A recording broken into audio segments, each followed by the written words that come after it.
They threw her into the dungeon to die. Not just any dungeon, the one that held him. The feral beast that had already torn apart 3 guards. The monster everyone whispered about in terrified voices. And Norah Bellwin, accused of treason she didn't commit, had exactly 1 night before that creature ripped her to shreds. But what the court didn't know, what no one knew, was that the beast wasn't just a monster. He was Dominic Crow, the missing Lycan King, trapped in a nightmare of fur and fangs by the very council that now condemned her to death. 1 innocent Omega. 1 cursed Alpha. 1 impossible night that would shatter a kingdom. This is their story. Stay until the end to see how an outcast servant becomes a queen, and don't forget to hit that like button and comment what city you're watching from. You won't believe how this ends. Kent, Part 1. The iron door slammed shut with a finality that echoed through Norah's bones. She pressed her back against the cold stone wall, her breath coming in sharp, shallow gasps as the footsteps of the guards faded up the spiral staircase. The torch they'd carried disappeared with them, leaving her in a darkness so complete it felt alive, pressing against her skin, filling her lungs, suffocating her with its weight. "Please," she had begged them. "Please, I didn't do anything. I'm innocent." Their laughter had been her only answer, cruel, mocking laughter that followed her all the way down into this hole beneath the castle. The dungeon. The dungeon. Everyone in the Silverstone Kingdom knew about this place. It was where they'd thrown the beast 6 months ago, after it had killed Lord Rothman's son in a rage, where it had torn apart Guard Captain Brennick when he'd tried to chain it, where it had ripped through 2 more guards just 3 weeks past, painting the stone walls with their blood. And now, Norah was locked inside with it. Trial by ordeal, Magistrate Van had called it, his thin lips curling into a smile that never reached his cold gray eyes. If you survive until dawn, the court will reconsider your sentence. If the beast kills you, he'd shrugged, smoothing down his burgundy robes, then clearly the gods have rendered their verdict. Norah had wanted to scream that this wasn't justice, it was murder. But the words had died in her throat when she'd seen the faces of the nobles in the gallery.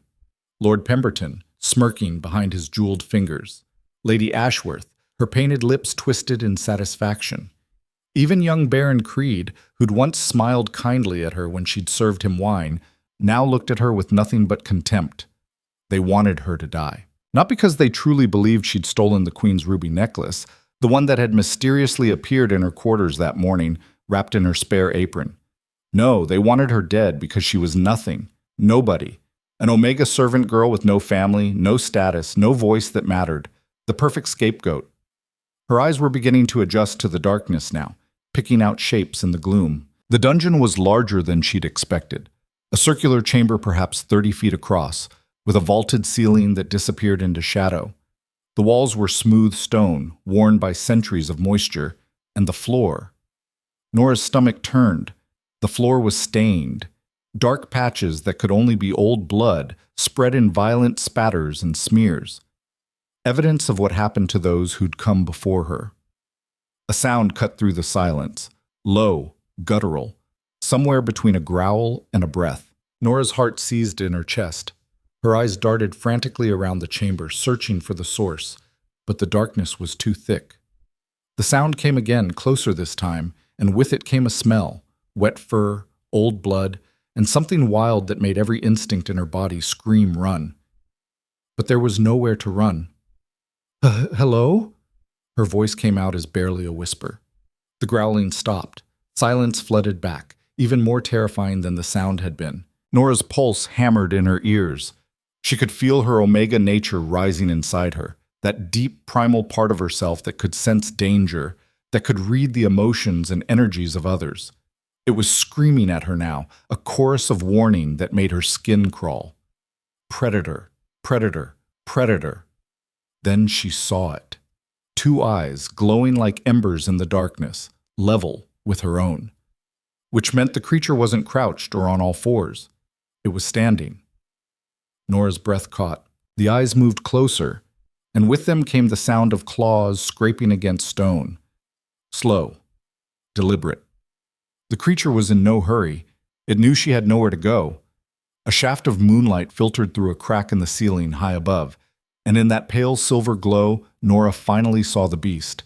It was massive, at least 7 feet tall, with broad shoulders that seemed to fill half the chamber. Its body was covered in thick, dark fur that looked almost black in the shadows, and its limbs were grotesquely muscular, ending in claws that gleamed like knives. The head was the worst, a twisted fusion of wolf and something nightmarish, with 2 long jaws filled with teeth designed to tear flesh from bone. But it was the eyes that held her frozen. They weren't the mindless, savage eyes of an animal. There was intelligence there, and pain. Such terrible, agonizing pain that for a moment Norah forgot to be afraid. The beast took another step toward her, and she saw how it moved. Not with the fluid grace of a predator, but with a jerking, struggling gait, as if every movement caused it suffering. Its breathing was ragged, harsh, each breath sounding like it was being pulled through broken glass. "You're hurt," Norah whispered. The words were out before she could stop them. Idiotic words, suicidal words. What did it matter if the beast was hurt? It was still going to kill her. But the creature stopped. Its ember eyes widened slightly, and its massive head tilted to one side, as if it couldn't quite believe what it had heard. The growling died completely, replaced by heavy, panting breaths that fogged in the cold air. Norah's omega instincts were quieting now, shifting from pure terror to something more complex. She could feel the beast's emotions bleeding into the space between them. Rage, yes, but underneath that there was confusion, desperation. And beneath even that, buried so deep she almost missed it, a tiny spark of hope.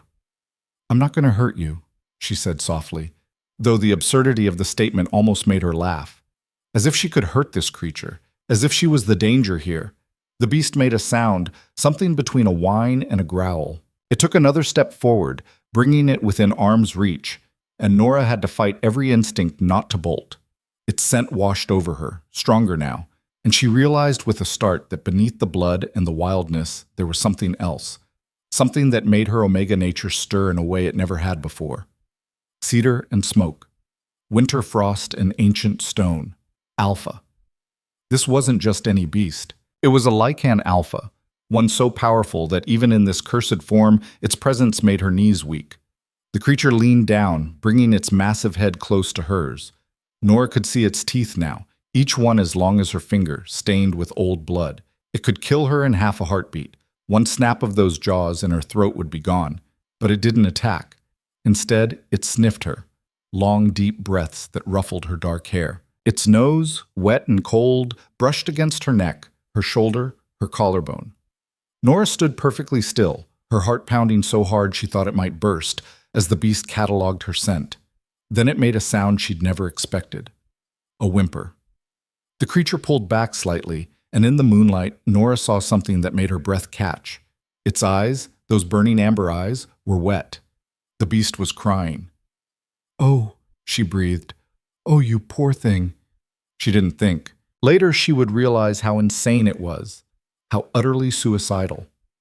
But in that moment, guided by instincts she didn't fully understand, Norah reached out and placed her hand on the creature's massive head. It flinched at the contact, a full-body shudder running through its enormous frame, but it didn't pull away. If anything, it leaned into her touch. A broken, desperate sound emerging from deep in its chest. Norah's fingers found matted fur, dried blood, and beneath it all, old scars. So many scars. This creature had been hurt, again and again, and no one had helped it. No one had tried. "It's okay," she murmured, using the same gentle voice she'd used with the stable cats when she'd worked in the kitchens. "You're not alone anymore. I'm here." The beast's breathing was changing, becoming less ragged. Some of the tension was bleeding out of its muscles. Norah could feel it through their connection, her omega nature reaching out to soothe, to calm, to heal. And for the first time since she'd been thrown into this dungeon, she wasn't afraid. The creature suddenly pulled away, stumbling backward with surprising clumsiness. It shook its massive head, as if trying to clear it, and when it looked at her again, there was confusion in its eyes. It made a questioning sound, almost like words, but too garbled and broken to understand. "I don't know what they did to you," Norah said quietly, "but I'm sorry. You didn't deserve this." The beast stared at her for a long moment, then turned and retreated to the far side of the chamber. It settled into the shadows with its back against the wall, those ember eyes never leaving her face. Norah slowly slid down the wall behind her until she was sitting on the cold stone floor. Her legs were shaking too badly to hold her up anymore. The adrenaline was wearing off, leaving her exhausted and trembling, but alive. She was still alive. "My name is Norah," she told the darkness, not sure if the creature could understand her, but needing to fill the silence. "Norah Bellwin. I worked in the castle kitchens until they decided I was a thief." The beast shifted in the shadows, listening. "I didn't steal that necklace," Norah continued, hugging her knees to her chest. "Someone planted it in my room. I don't know who or why, but they made sure I'd be blamed." She laughed bitterly. "Not that it matters. Who's going to believe an Omega servant over a magistrate and half the noble houses?" A low rumble came from across the chamber, not threatening, but almost sympathetic. "They said you killed people," Norah said, looking toward those glowing eyes. "4 guards. Is that true?" The beast didn't respond, but she felt the wave of emotion that rolled off it. Guilt, horror, shame. "You didn't want to, did you?" Norah's voice softened. "Something made you, something you couldn't control." The creature let out a long, mournful howl that echoed through the dungeon and pierced straight through Norah's heart. It was the sound of someone trapped in their own private hell, screaming for a release that would never come. Tears spilled down Norah's cheeks. "I'm sorry," she whispered. "I'm so sorry." They sat like that for what felt like hours. The broken beast and the condemned Omega, 2 souls the world had decided were worthless. Norah found herself talking, telling the creature things she'd never told anyone. About growing up in the orphanage after her parents died of fever when she was 3. About being placed in service at the castle when she turned 15. About the small kindnesses she'd witnessed and the casual cruelties she'd endured. "There was this one alpha," she said softly, "a few years ago. He came to the castle for the spring festival. I only saw him once, but I'll never forget it. He was magnificent. Tall, with dark hair, and these incredible green eyes. When he walked into a room, everyone just stopped. Even the king deferred to him. The beast had gone very still. They said he was Dominic Crow, the Lycan King from the Northern Territories. He was only at the castle for 1 night, but the servants whispered about him for months afterward, about how powerful he was, how fair, how he'd united 3 warring packs and brought peace to the borderlands." Norah pulled her thin shawl tighter around her shoulders. "Then, about 6 months ago, there were rumors. They said King Dominic had gone missing, that he'd vanished from his own throne room in the middle of the night. Some people thought he'd been assassinated. Others said he'd abandoned his kingdom." She paused. "I always wondered what really happened to him." A sound made her look up. The beast had moved closer while she'd been talking, and was now sitting just a few feet away, watching her with an intensity that made her breath catch. "What?" she asked. "What is it?" The creature reached out one massive clawed hand and gently, so gently, touched her face. Its touch was surprisingly warm, and Norah could feel it trembling. Understanding crashed over her like a wave. "No," she breathed. "It can't be. You're not—" The beast pulled its hand back and nodded. Once, deliberately. Norah's mind reeled. "You're him? You're Dominic Crow, the Lycan King?" Another nod. "But how? What happened to you?" The beast, Dominic, made a frustrated sound and pawed at the ground. It tried to speak, and Norah could hear words struggling to form, but his transformed throat couldn't shape them properly. What came out was a garbled mess of growls and broken syllables. "Your council," Norah said, pieces falling into place. "They did this to you. That's why Magistrate Vane is sitting on the throne. Why he's making all the decisions. They cursed you and locked you away so they could take your power." Dominic's eyes blazed with fury and affirmation. "And they've been ruling in your place for 6 months, and no one knows." Norah felt sick. All those decrees that Vane passed, the new taxes on Omegas, the restrictions on pack movements, oh gods, the executions. 3 pack leaders had been executed for treason in the past 6 months. All 3 had been loyal to Dominic. "They're eliminating everyone who would question them," Norah said. everyone who might figure out what they've done. She looked at Dominic. And now they've thrown me in here because why? Did I see something I shouldn't have? But even as she asked, she knew that wasn't it. She was nobody, a kitchen servant who barely registered to the nobles. She hadn't seen anything, hadn't heard anything that would make her a threat. Unless it wasn't about what she knew, unless it was about what she was. Oh, Norah breathed. Oh no. Dominic tilted his head, questioning. The timing, Norah said slowly. You've been in this form for 6 months, and they've kept you alive all this time, even though it would be easier to kill you. Why? Unless... She met his eyes. Unless the curse has an expiration date, or a breaking condition. Dominic went very still. And if that condition involves another person, specifically an Omega, then they'd need to make sure no Omega ever got close to you.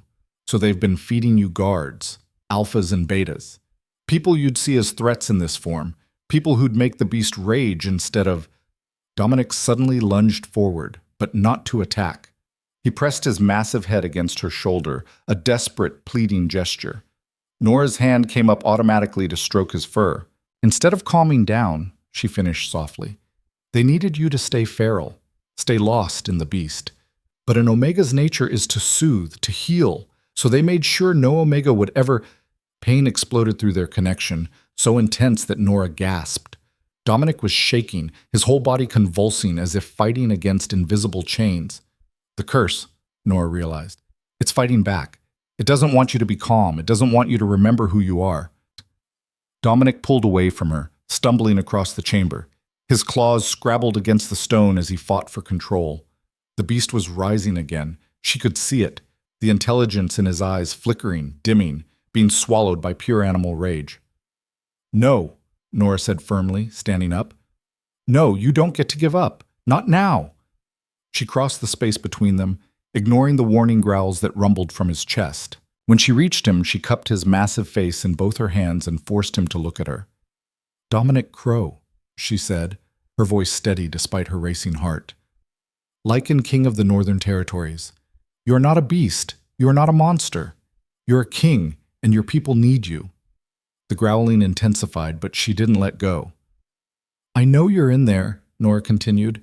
I can feel you, and I'm not going to let some 2-bit curse and a corrupt council steal you away. Do you hear me? I'm not going to let them win. For a moment, nothing happened. Then, slowly, the rage in Dominic's eyes began to recede. The tension in his muscles eased, his breathing slowed. When he looked at her again, it was with complete clarity. Norah smiled. There you are. Dominic made a sound that might have been a laugh if his throat could have shaped it. Then he did something that shocked her. He lowered himself to the ground and laid his head in her lap, trusting her completely. Norah ran her fingers through his fur, finding the rhythm that seemed to soothe him most. We'll figure this out, she promised. I don't know how yet, but we will. You're not alone anymore. As she sat there in the darkness, comforting the cursed king, Norah felt something stirring inside her, a warmth spreading through her chest like a flame catching hold. It was unfamiliar and yet completely right, as if something that had been dormant her entire life was finally waking up. She didn't know what it meant. Not yet. But as the hours crept toward dawn, and as Dominic's breathing evened out into something almost peaceful for the first time in 6 months, Norah Bellwin made a decision. She wasn't going to die in this dungeon, and neither was he. Whatever it took, whatever she had to do, she was going to save them both. The corrupt council thought they'd won, thought they'd eliminated the last threat to their stolen power by throwing a worthless Omega girl to the beast. But they'd made a mistake. They'd given Dominic Crow exactly what he needed to break free, and they'd given Norah Bellwin a reason to fight. As the first hints of dawn began to filter through the cracks in the ceiling, painting the dungeon in shades of gray and gold, neither of them knew that the worst was yet to come, that the curse would fight back with everything it had, that the connection forming between them would be tested in ways that would break lesser souls. All they knew, in that moment, was that they'd found each other. And somehow, that would have to be enough. The first rays of sunlight touched Norah's face like a warning. She jerked awake, momentarily disoriented, her back aching from where she'd slumped against the stone wall. Dominic was already on his feet, his massive form silhouetted against the growing light from above. His entire body was rigid, trembling, and the low growl emanating from his chest made the hair on her arms stand up. "What's wrong?" Norah scrambled to her feet, her heart already racing. Dominic's head swung toward the iron door at the top of the stairs. His lips pulled back from his teeth in a vicious snarl, and Norah heard it too, footsteps. Multiple sets descending the spiral staircase. "They're coming to check if I'm dead," Norah whispered. The beast let out a roar that shook the very foundations of the dungeon. He positioned himself between Norah and the door, every muscle coiled to attack, and she realized with a sickening clarity what was about to happen. When those guards opened the door and saw her alive, saw her standing calmly beside the beast that should have torn her apart, they would know something had changed. They would report back to Vane and the council, and whatever fragile hope they'd found in the darkness would be crushed before it could grow. The footsteps grew louder. "Dominic," Norah said urgently, "you have to—" But she never finished the sentence. The iron door swung open with a screech of protesting hinges, and 3 guards stepped through, their torches blazing. Behind them, resplendent in his burgundy robes, stood Magistrate Marcus Vane himself. "Well," Vane said, his thin voice dripping with false surprise, "the little Omega survived the night. How unexpected."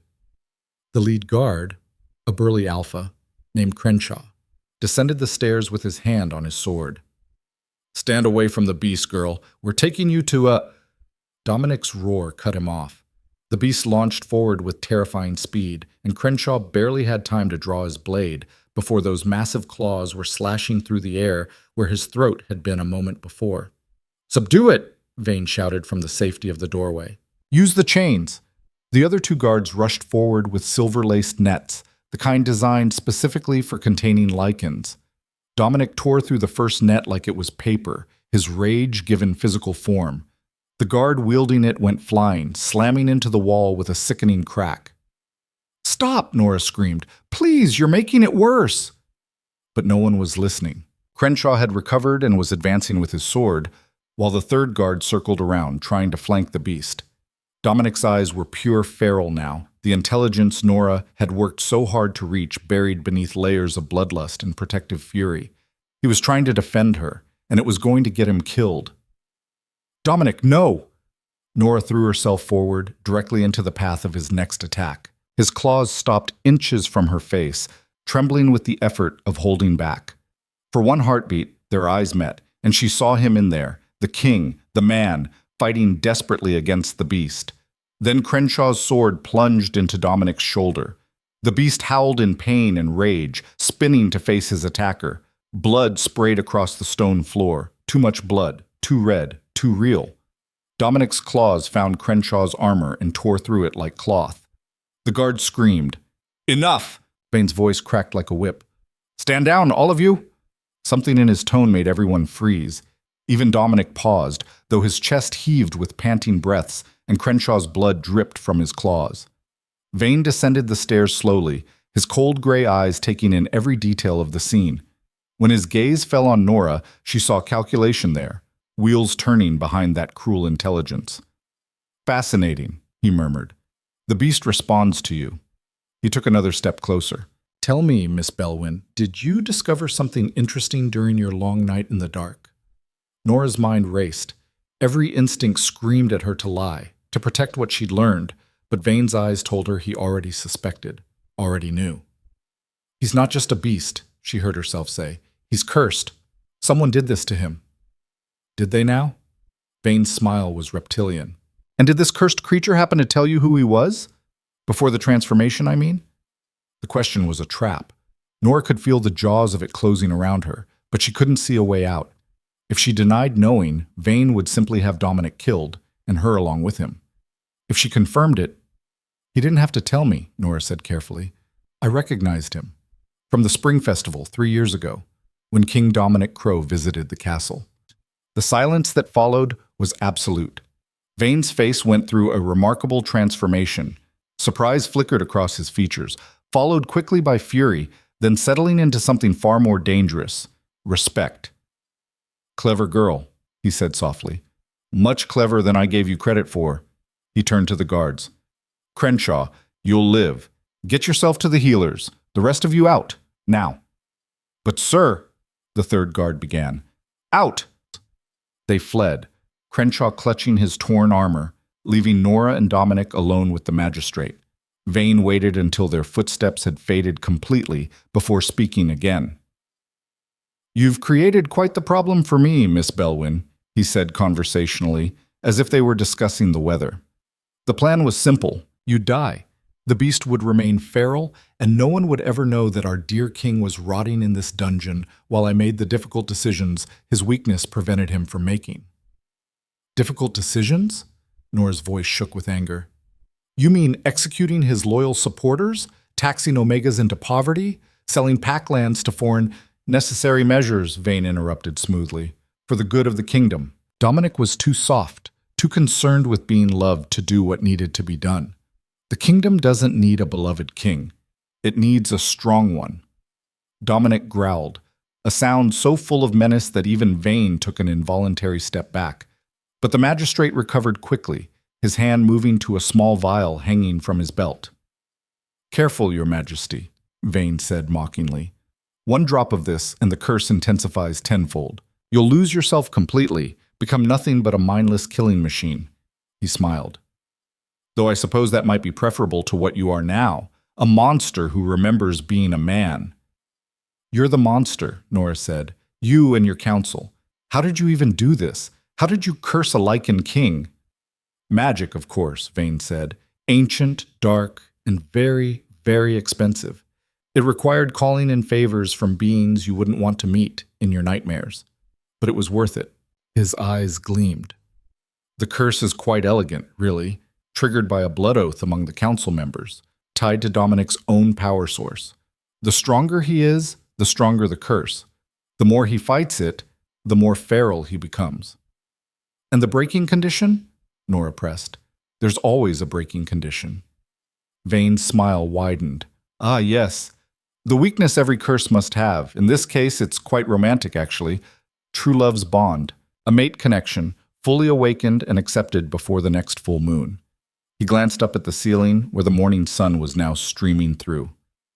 "Which is, let's see, 14 days from now." Norah's heart sank. 14 days.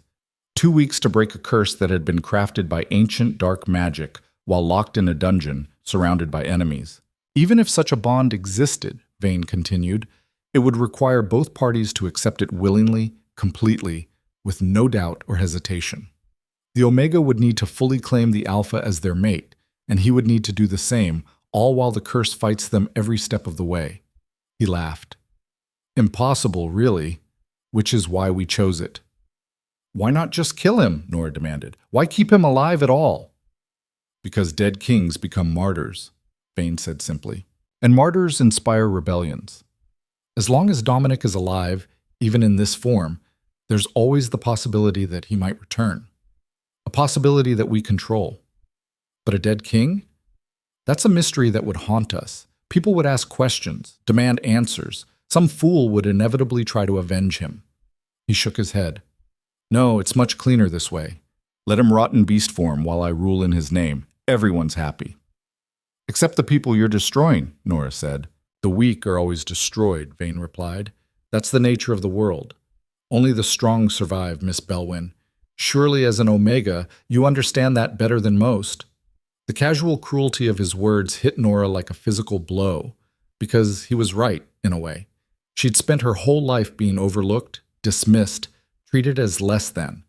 The world had taught her again and again that her value was measured by her submission, her usefulness to those above her. But standing here, with Dominic's blood still wet on the stone, with 14 days until the full moon and a kingdom rotting from within, Norah felt something shift inside her, fury, pure, righteous fury that burned away the fear and the doubt and the lifetime of learned helplessness. "You're wrong," she said quietly. Vane raised an eyebrow. "Am I?" "Strength isn't about power or cruelty. It's about what you're willing to fight for, what you're willing to sacrifice." Norah took a step forward. "And I'm willing to sacrifice everything to stop you." For the first time, genuine surprise crossed Vane's face. Then he laughed, a sharp, barking sound that echoed through the dungeon. You, a kitchen servant with delusions of heroism. He shook his head, still chuckling. My dear girl, you don't even have standing to testify at your own trial. What exactly do you think you can do to stop me? I can break the curse, Norah said. The laughter died. Vane's expression went cold. No, he said flatly. You can't. Do you know why? Because even if, and this is a massive if, even if you somehow manage to forge a true mate bond with our feral king here in the next 2 weeks, you'd still need to perform the acceptance ritual, which requires witnesses. Specifically, it requires the blessing of the ruling council. Norah's hope crumbled. Your council. Precisely. Vane's smile returned. Even if you accomplish the impossible and awaken the bond, I would simply refuse to acknowledge it. No blessing, no breaking of the curse. Dominic stays a beast, and you, well, you'll have to be dealt with in a more permanent fashion, I'm afraid. He turned toward the stairs, then paused. I'll give you credit, Miss Bellwin. You've shown remarkable resilience. Under different circumstances, that might have been admirable. He glanced back at her. But in the end, you are still just an Omega. And Omegas don't change the world, they serve it. The iron door clanged shut behind him, and Norah heard the sound of multiple locks sliding into place. She stood there for a long moment, staring at the closed door, Vane's words echoing in her head. Then she felt Dominic's presence beside her, his massive bulk radiating heat and pain. She turned to find him watching her with those intelligent, amber eyes, and in them she saw the same question she was asking herself. What now? He's right about one thing, Norah said, her voice hollow. I don't know what I'm doing. I'm nobody, nothing, a servant who should have died in this dungeon. She looked down at her hands, still trembling from the confrontation. I can't break ancient curses. I can't fight corrupt councils. I can't… A low rumble interrupted her spiral. Dominic moved closer, and despite his monstrous form, despite the blood and claws and nightmare appearance, his touch was gentle when he pressed his forehead against hers.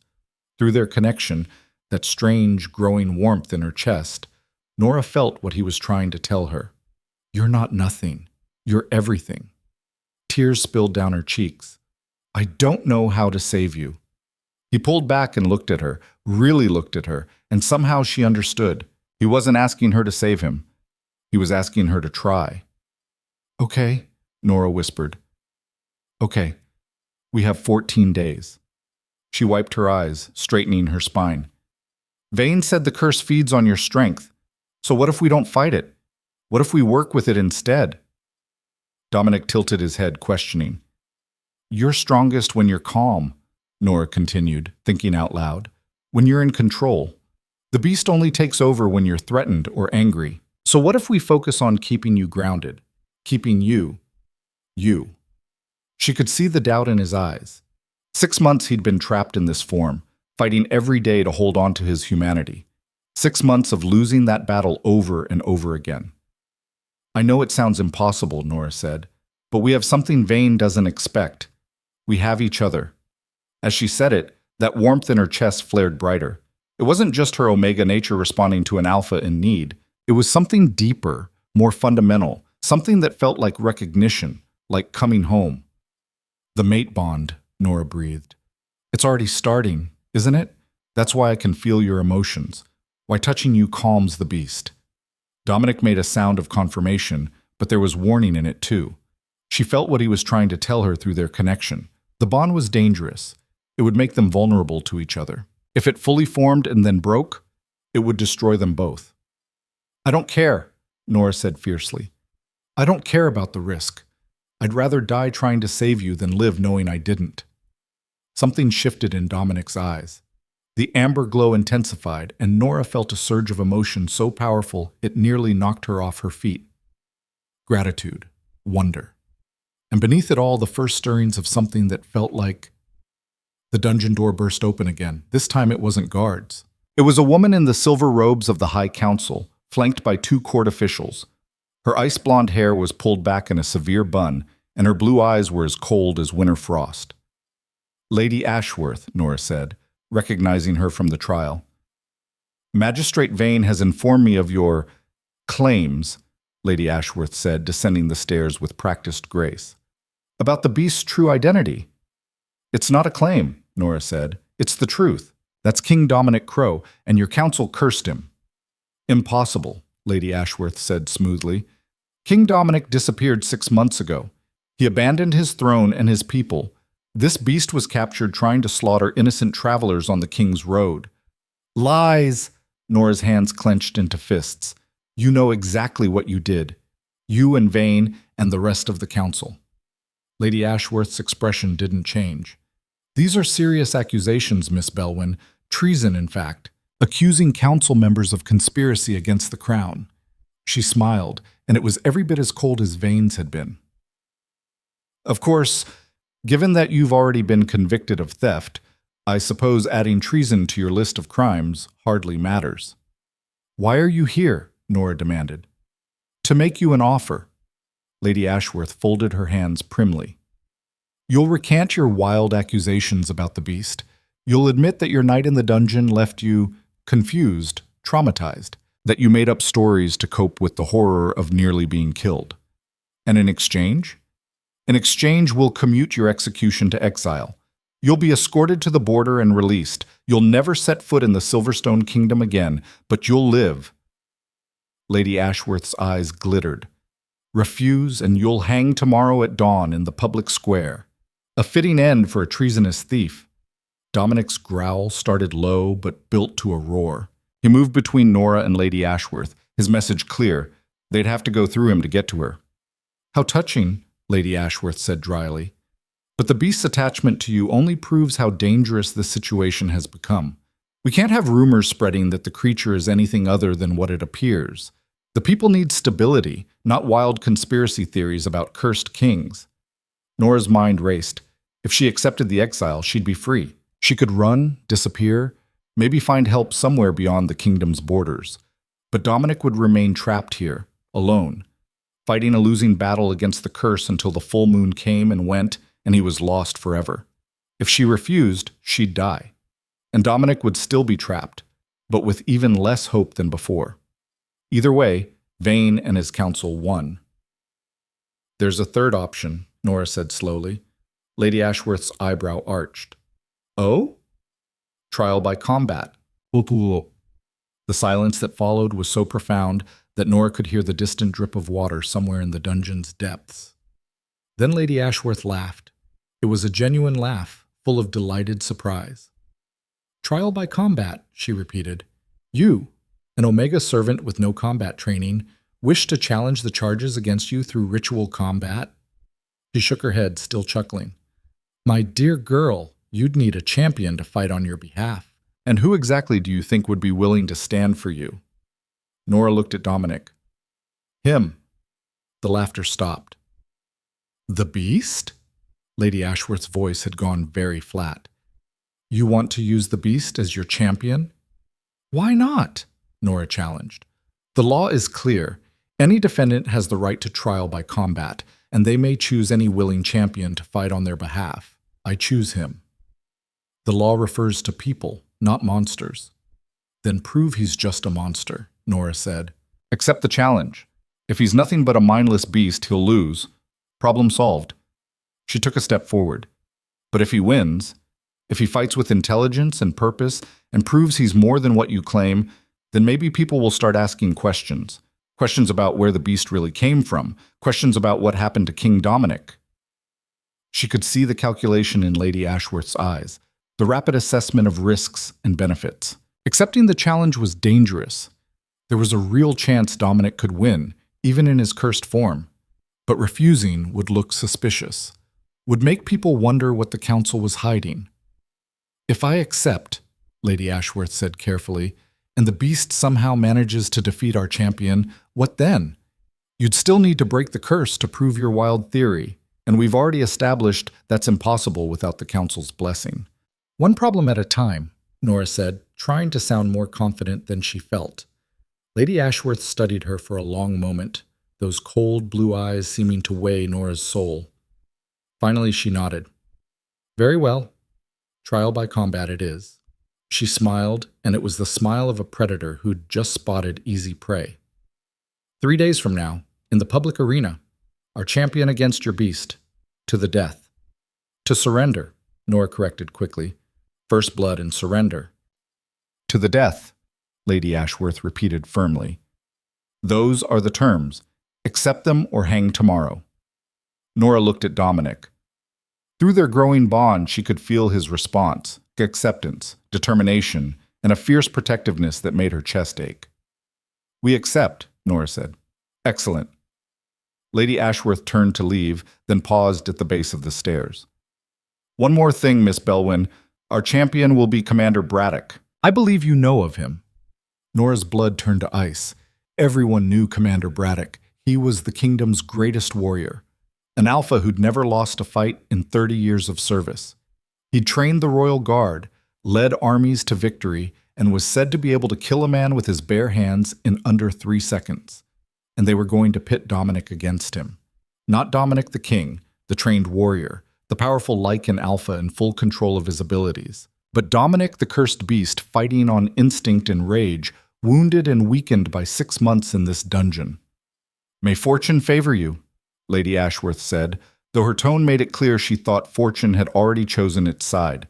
The door clanged shut once more, and Norah sank to the ground, her legs finally giving out. What did I just do? She whispered.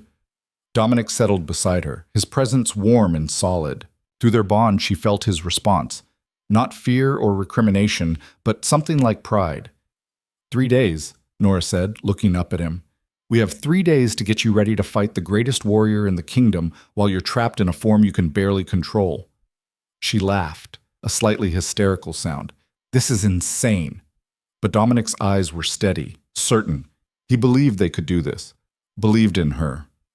Okay, Norah said, forcing herself to breathe. Okay, first, we need to work on your control. The beast only takes over when you're threatened or emotional, right?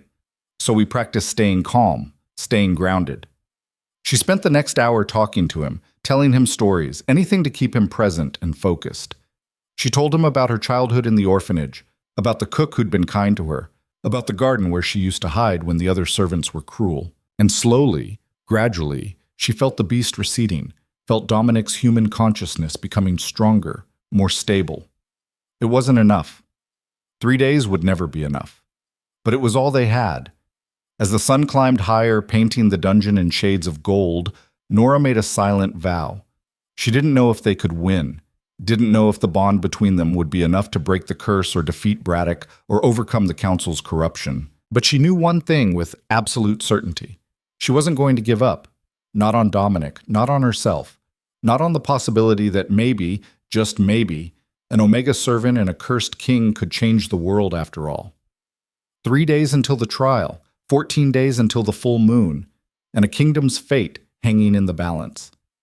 The afternoon of the first day brought an unexpected visitor. Norah was working with Dominic on breath control, a technique she'd read about once in a book about meditation that the castle librarian had let her borrow, when she heard footsteps on the stairs. Different from the heavy boots of guards. Lighter, quicker. A young woman appeared in the doorway, carrying a basket covered with cloth. She couldn't have been more than 20, with copper-red hair pulled into a messy braid and freckles scattered across her nose. She wore the simple brown dress of a kitchen servant. Don't come any closer, Norah warned, moving instinctively between the girl and Dominic. He's dangerous when startled. No, he's not. The girl descended the stairs with surprising confidence. Not with you here, anyway. The whole castle's talking about it. How the beast that killed 4 guards won't even growl when you're near him. Dominic tensed, a low rumble building in his chest, but Norah placed her hand on his shoulder and felt him settle. Who are you? Norah asked. Mira. I work in the kitchens. Worked with you, actually, though you probably don't remember me. I mostly handled the scullery. She set the basket down and pulled back the cloth, revealing bread, cheese, dried meat, and a clay jug. Figured you might be hungry.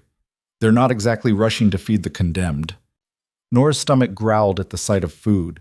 She hadn't eaten since before the trial, and the hunger hit her all at once, making her dizzy. Why are you helping us? Norah asked suspiciously. Mira's expression hardened.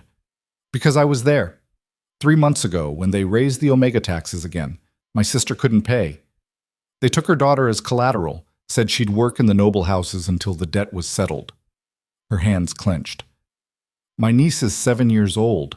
7. And she's serving wine to the same bastards who took her mother's last copper. I'm sorry, Norah said softly. Don't be sorry. Win. Mira looked at Dominic, her eyes sharp. If what they're saying is true, if he really is the king, then everything changes. King Dominic never would have allowed what Vane's been doing. He cared about people like us. How do you know? Norah asked. You said you were in the scullery. You never would have seen him. My aunt was a lady's maid to the Queen before she died. Mira's voice softened. She told me stories about how King Dominic would walk through the servant quarters, learning names, asking about families, how he once fired a noble for beating his stable boy, how he reduced taxes on omegas and betas because he said strength comes from taking care of your people, not bleeding them dry. Through their bond, Norah felt Dominic's response. Grief for a kingdom he'd lost and a fierce determination to reclaim it. The trial by combat, Mira continued. Word spreading fast. Half the castle thinks you're insane for challenging the charges. The other half, she paused. The other half is hoping you win. Against Commander Braddock? Norah shook her head. That's not hope. That's delusion. Maybe. Mira moved closer, dropping her voice. But there's something you should know. Something the council doesn't want getting out. Norah leaned in. Braddock's been different lately, since about 6 months ago. Mira's eyes flicked to Dominic. Right around the time the king disappeared and this beast showed up. He's been training obsessively, like he's preparing for something specific, and I've seen him coming out of meetings with Vane looking wrong. Sick, almost. What are you saying? I'm saying the council's been planning this for a long time. They knew you'd choose the beast as your champion. Maybe they even set it up that way. And they've been preparing Braddock for exactly this fight. A chill ran down Norah's spine. How would they prepare for fighting a cursed Lycan King? I don't know, Mira admitted. But my aunt mentioned something else, about a special weapon that was commissioned right before King Dominic disappeared. Silver alloy mixed with something called nightshade essence. Supposed to be deadly to Lycans, even in their strongest form. Dominic's growl erupted like thunder. His eyes blazed amber gold, and Norah felt the rage pouring through their bond. Rage at the betrayal, at the premeditation, at the council's cold calculation.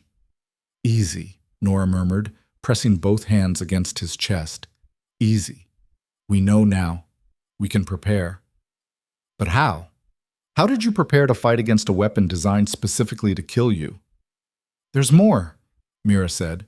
The arena's been modified. They've installed new barriers, silver reinforced, blessed by the court mage.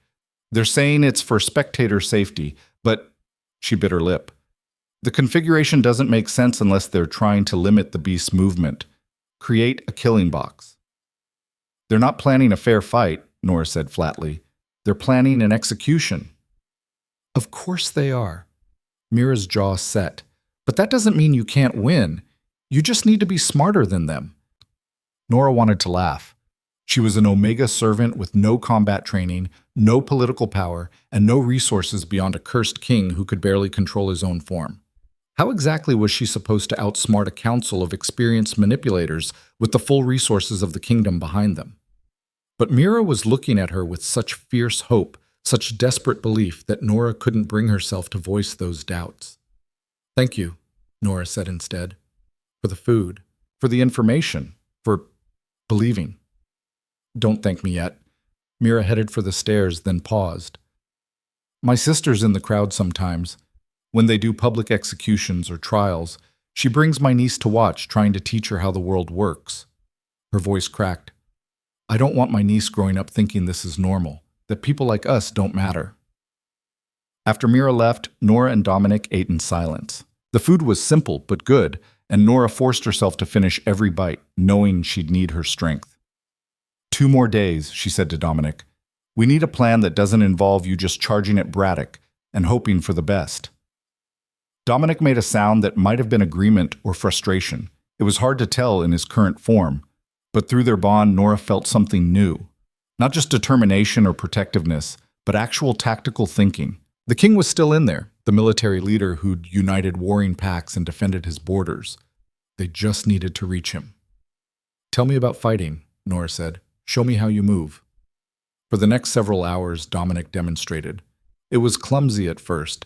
His cursed form didn't move the way his Lycan form had, and the beast kept trying to take over, turning strategy into wild slashing. But Norah kept pulling him back, kept grounding him with her touch and her voice, and gradually she began to see patterns.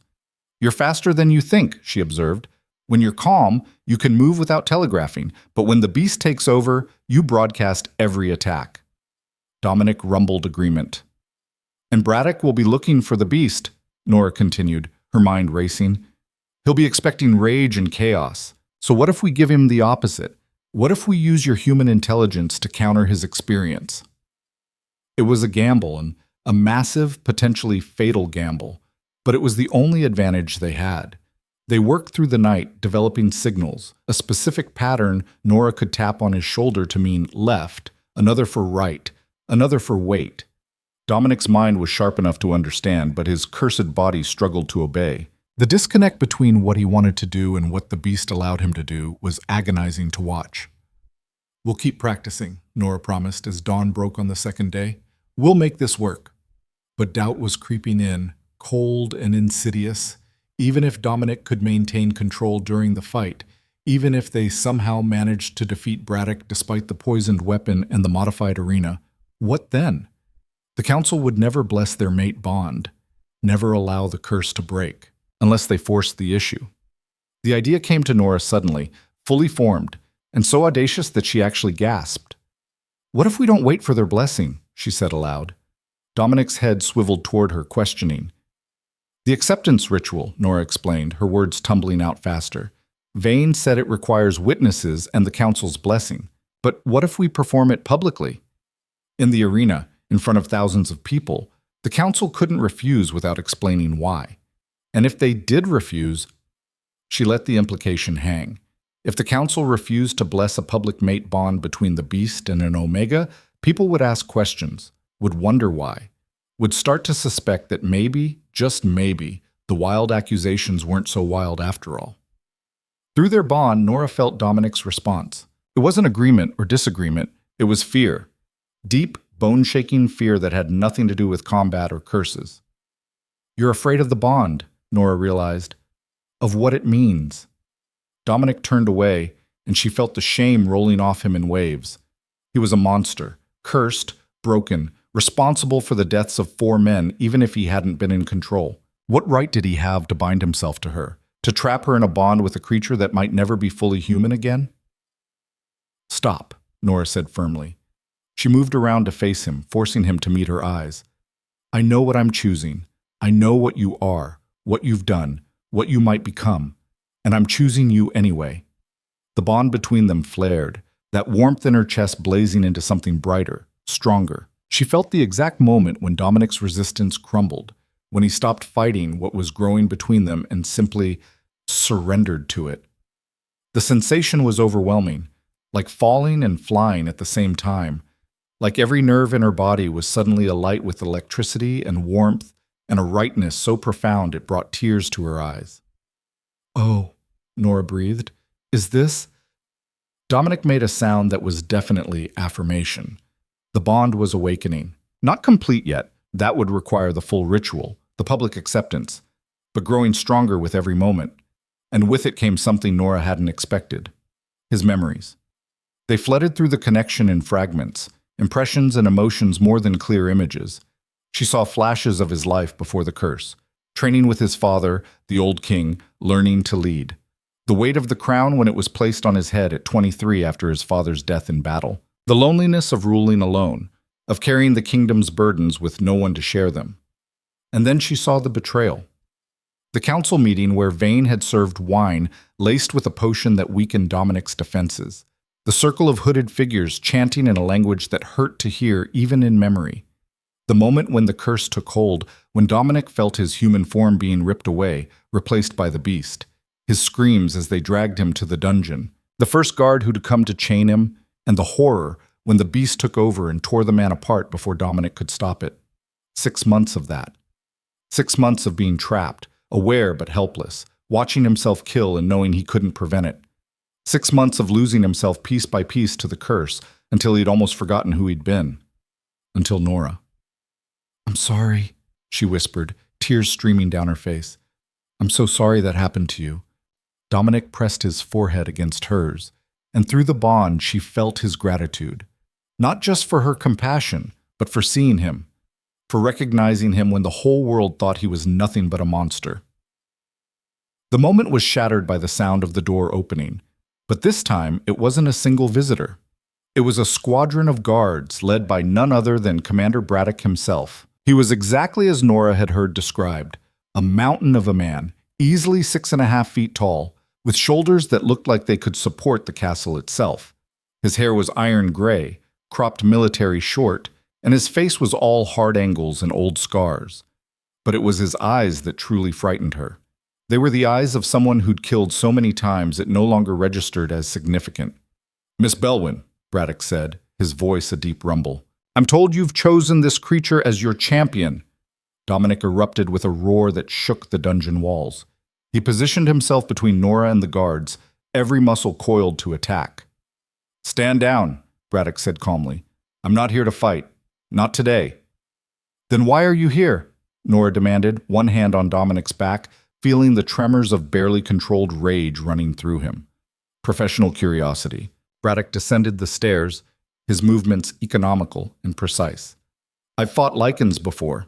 Killed 3 in the northern campaigns, but I've never fought one in a cursed form." He studied Dominic the way a butcher might study a side of beef. "Interesting anatomy. The curse has elongated the muscle structure, added mass but reduced flexibility. The claws are formidable, but the balance is off. You compensate by keeping your weight low, but it costs you reach." Norah's blood ran cold. He was analyzing Dominic, finding weaknesses. "You're very confident," she said, trying to keep her voice steady. "Confidence comes from preparation," Braddock replied. "I've spent 6 months studying this creature, watching how it moves, how it fights, how it kills." His eyes flicked to Norah. "The council told me this day would come, that eventually someone would try to use the beast as a champion. They had me ready." "The poisoned weapon," Norah said, "the modified arena. You knew about all of it." "I helped design it." Braddock's expression didn't change.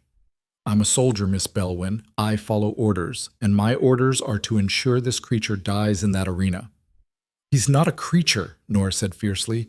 "He's King Dominic Crow, and you know it. You served under him. How can you do this?" For the first time, something flickered in Braddock's eyes. Not quite guilt, but not quite the cold certainty either. "I served the crown," he said carefully. "Whoever wears it, that's the oath I took." "Vane stole that crown," Norah shot back. "He cursed your king and locked him in this dungeon to die, and you're helping him." "Am I?" Braddock moved closer, and Dominic's growl intensified.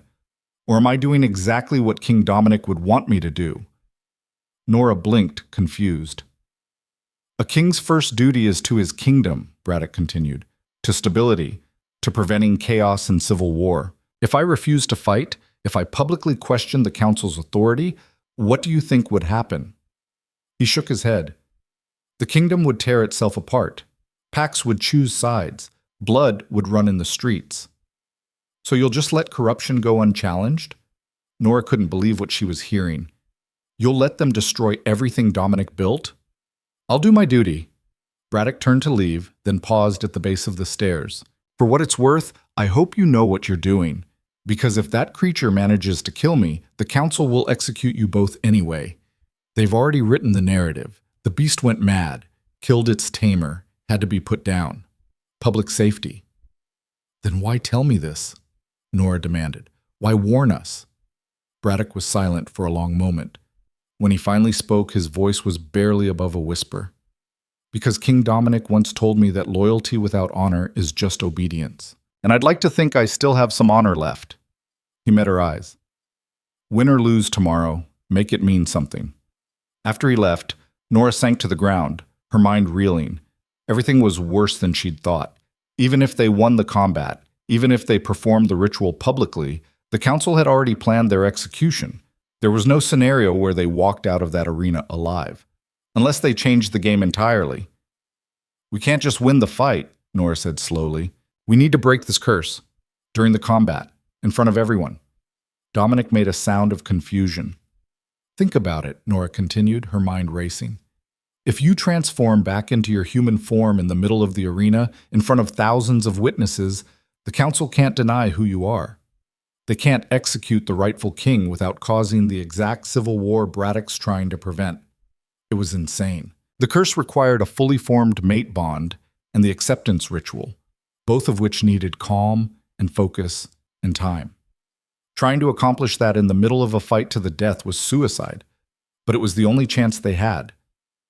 We start the ritual tonight, Norah said. Build the bond as strong as we can.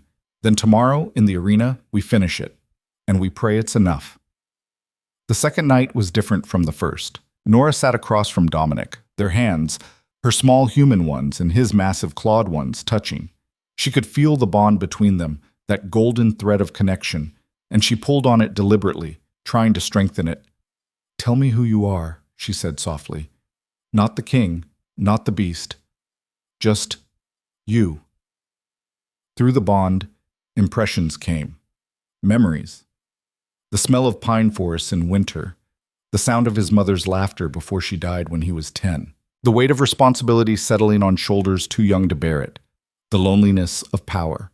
The secret fear that he'd never be good enough, strong enough, wise enough to lead his people. You're wrong, Norah whispered. You're more than good enough. She shared her own memories in return. The orphanage cold and the hunger that never quite went away. The cook who'd slipped her extra bread and taught her to read. The garden where she had discovered that she could sense the emotions of growing things, could make plants thrive with just her touch. The bone-deep knowledge that she was meant for something more than serving wine and scrubbing floors, even if she'd never know what. Maybe this is it, she said. Maybe this is what I was meant for. To find you. To help you.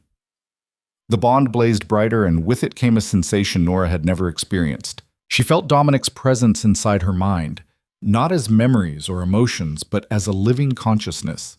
And she knew, without doubt, that he could feel her the same way. Norah. Her name, clear as a bell, though Dominic's mouth hadn't moved, his thoughts speaking directly to hers through the bond. Dominic, she breathed, I can hear you. I'm sorry for dragging you into this, for the danger, for... Stop apologizing, Norah said firmly, both aloud and through the bond. I chose this. I choose you. Why? It was such a simple question, but it demanded a complete answer. Norah thought about lying, about giving him some noble reason about justice or duty or saving the kingdom, but the bond wouldn't allow lies, not between them. Because when I look at you, I don't see a monster, she said quietly. I see someone who's been fighting alone for so long, carrying impossible burdens, and never once asking for help. I see someone who cares so deeply about his people that he'd rather stay cursed than risk them getting hurt in a civil war. She tightened her grip on his claws. I see someone worth saving, worth fighting for, worth loving. The last word slipped out before she could stop it, and Norah felt shock ripple through the bond, not from Dominic, but from herself, because it was true. Somehow, impossibly, in just 3 days, she'd fallen in love with a cursed king who might die tomorrow. Norah. Dominic's mental voice was rough with emotion.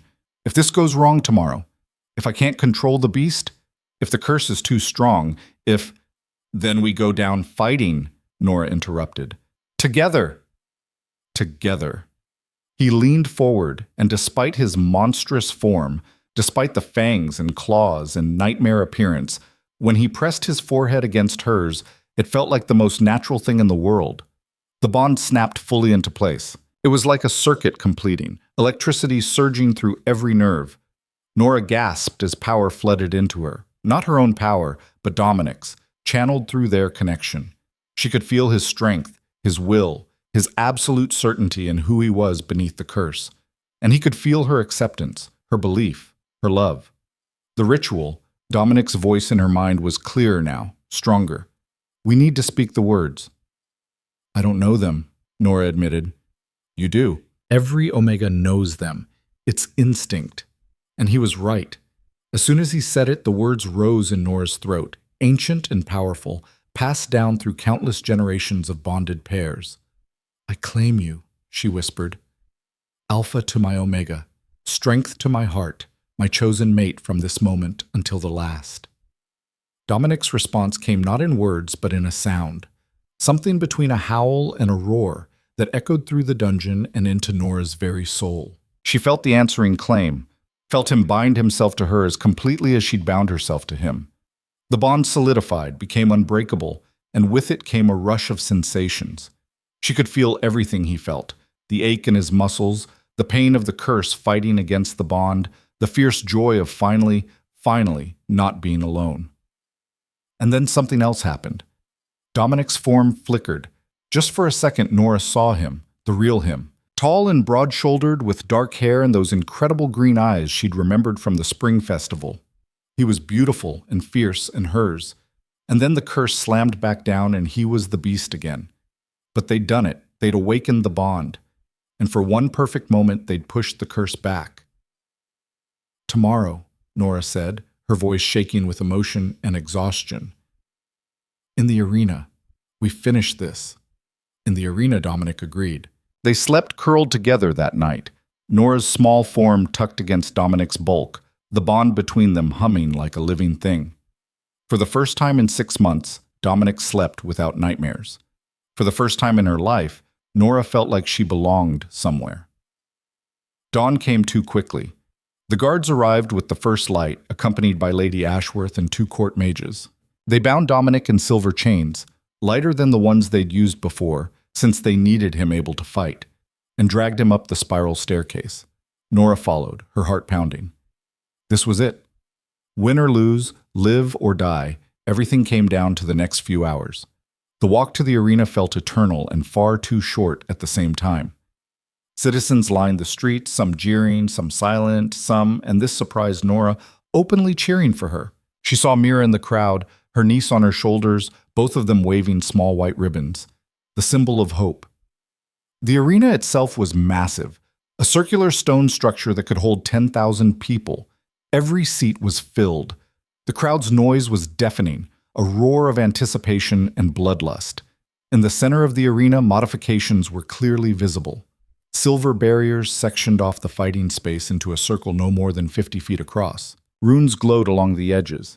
Containment magic, Norah realized, to keep Dominic trapped inside with Braddock. The council sat in the royal box, Vane at the center in Dominic's stolen throne. His smile was predatory as he stood to address the crowd. "Citizens of Silverstone Kingdom," his magically amplified voice rang out, "we are gathered to witness justice. Norah Bellwin, accused of treason and theft, has chosen trial by combat. Her champion," he gestured to Dominic, "is the very beast that has terrorized our dungeons for months." The crowd's reaction was mixed: fear, excitement, disgust. "Our champion," Vane continued, "is Commander Braddock, Defender of the Realm, undefeated in 30 years of service." Braddock entered from the opposite side of the arena. He wore minimal armor, just bracers and a chestplate, and carried a longsword that seemed to drink in the light, the nightshade-poisoned blade. "Let the combat begin," Vane declared. "To the death!" The guards released Dominic's chains and shoved Norah toward the edge of the arena. She locked eyes with Dominic one last time. "Ready?" she asked through their bond. "Ready," he confirmed. Braddock and Dominic circled each other, and the crowd fell silent in anticipation. Then Braddock attacked. He was fast. Faster than Norah had expected for a man his size. The poisoned blade flashed in the morning sun, aimed directly at Dominic's throat. But Dominic was ready. He ducked under the strike and countered with his claws, not the wild slashing of the beast, but the calculated precision of a trained warrior. The crowd gasped. This wasn't the mindless creature they'd expected. Braddock recovered quickly, adjusting his tactics. He feinted left, struck right, using his experience to probe for weaknesses. The blade caught Dominic's shoulder, drawing blood, and Norah felt the poison burning through their bond. "Dominic, I'm fine. Focus." They'd planned for this. Norah closed her eyes and reached through the bond, channeling her Omega healing energy into him. It wouldn't cure the poison, but it would slow it, buy them time. The fight intensified. Braddock was clearly skilled, but Dominic had something the commander didn't expect: intelligence. He used the confined space to his advantage, forcing Braddock into corners, limiting the older man's mobility. But the poison was working. Norah could feel Dominic weakening, the beast rising as pain and desperation took hold. "Not yet," she sent through the bond. "Hold on just a little longer." Then Braddock made his mistake. He lunged forward with a killing blow, putting all his weight behind it.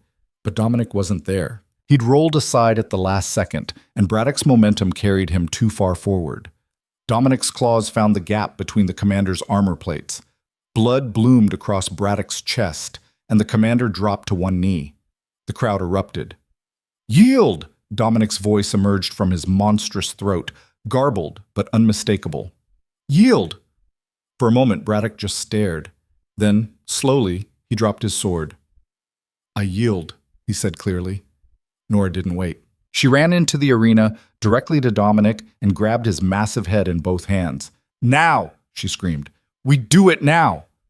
And there, in front of 10,000 witnesses, with the council frozen in shock and the crowd utterly silent, Norah Bellwin completed the mate bond acceptance ritual. "I claim you, Dominic Crow, Lycan King of the Northern Territories, as my true mate.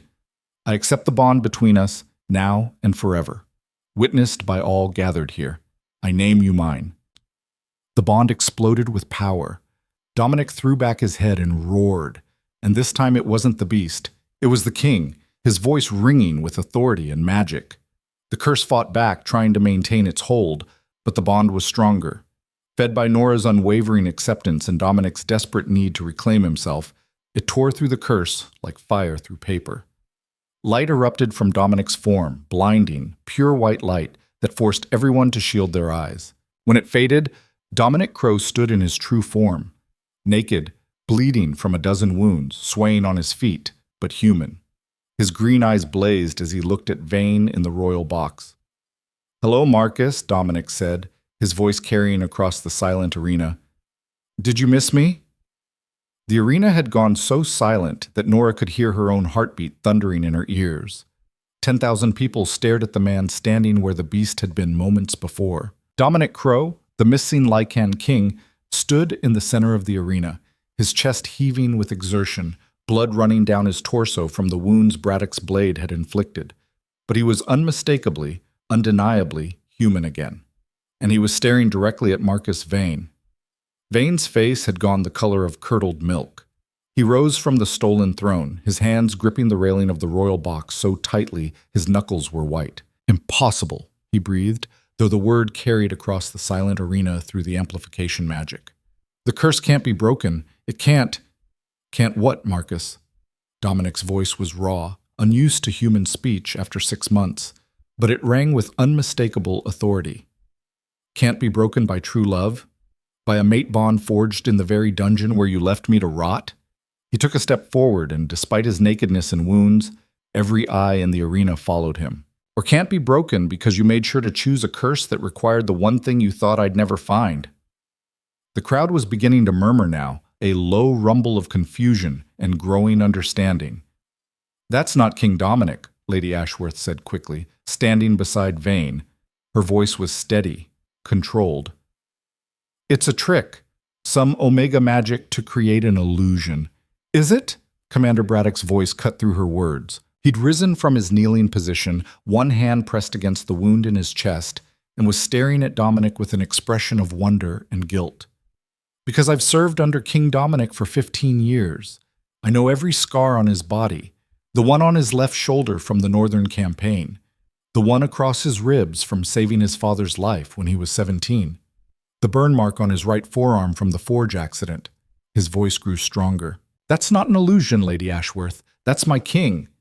The rumble in the crowd grew louder. Norah moved to Dominic's side, pulling off her own thin shawl and wrapping it around his waist to preserve some modesty. Through their bond, she felt his gratitude and something else, a fierce, protective love that made her breath catch. "You can deny it all you want," Norah said, her voice ringing clear across the arena. "But everyone here just watched the curse break. Just watch the beast transform back into the man. The mate bond doesn't lie, and it can't be faked." "The girl is right," a voice called from the crowd. Norah turned to see an elderly man in the robes of a high mage standing in the commons section. "I felt the bond activate, felt the curse shatter. That was real magic, council magic, breaking under the power of something stronger. He looked directly at Vane. The only question is, who cast the original curse? Vane's jaw worked silently. Then he seemed to collect himself, his politician's mask sliding back into place.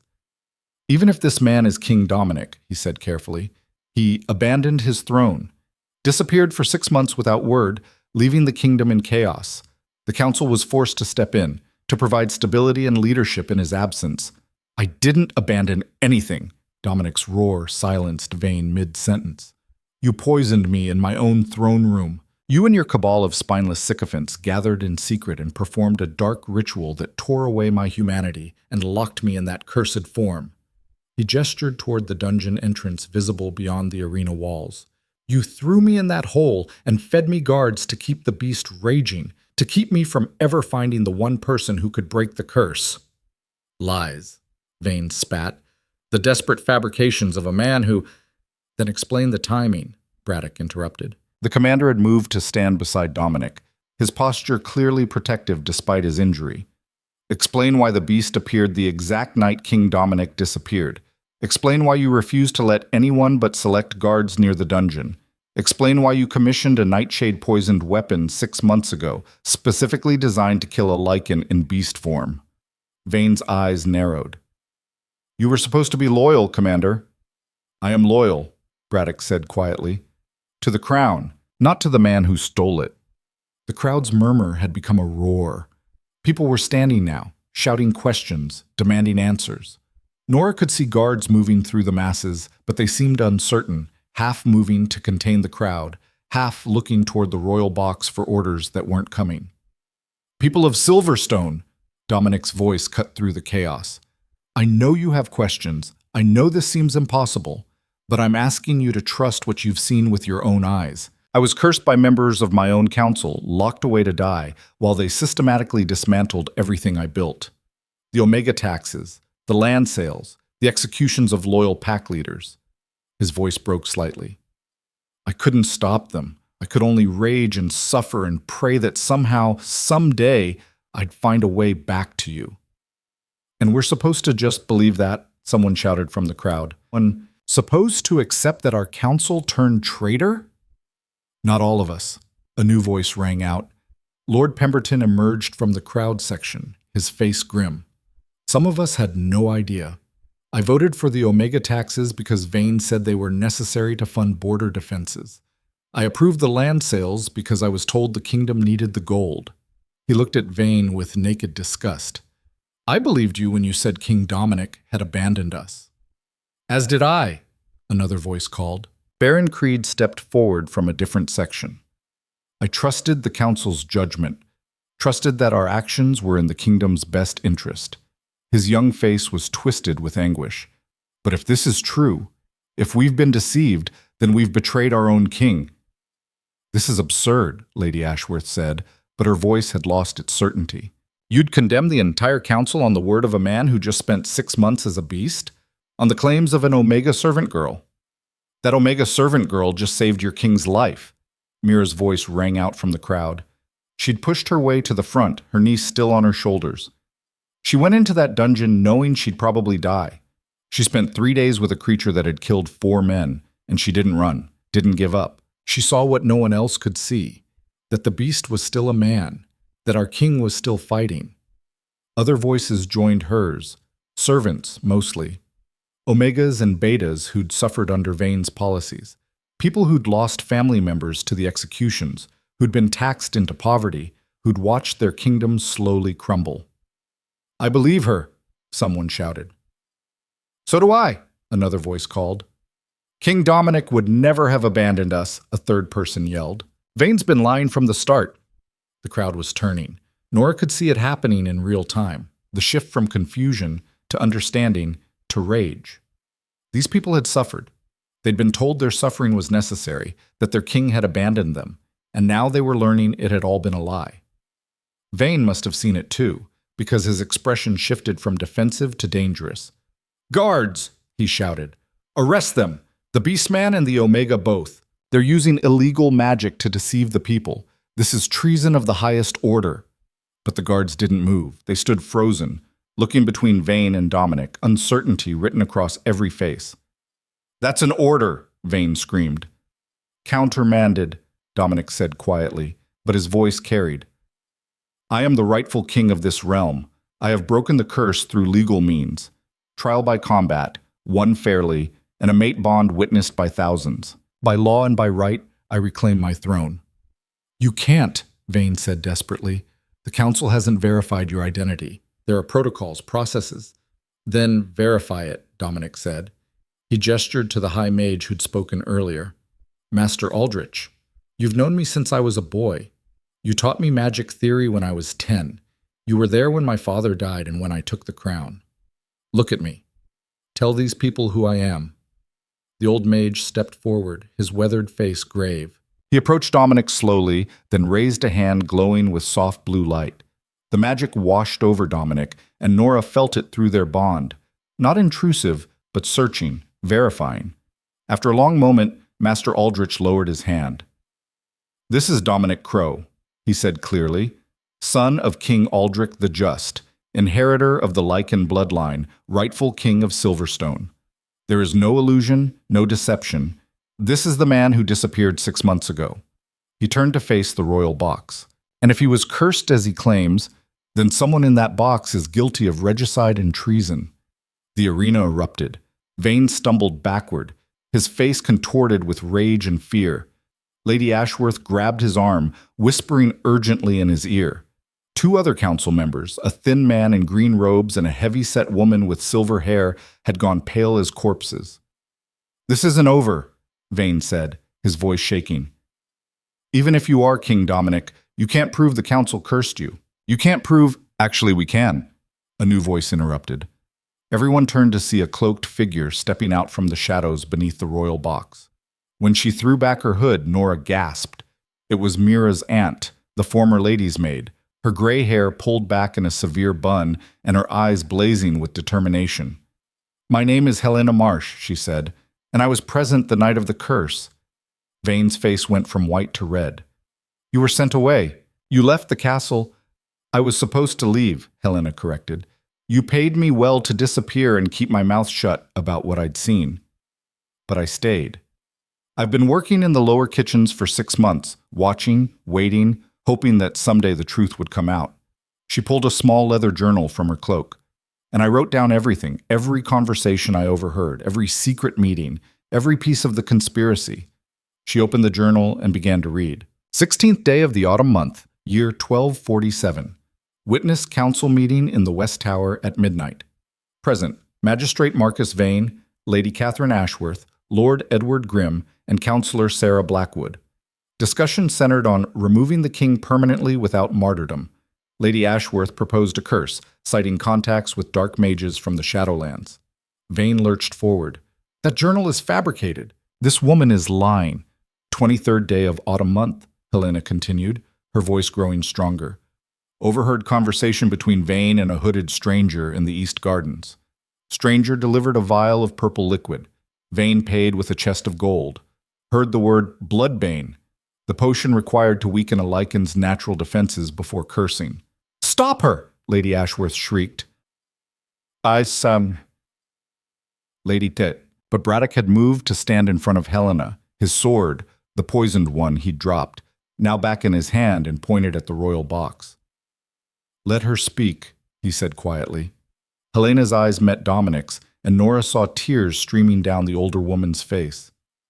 First day of winter month, she said, her voice breaking. The curse was cast.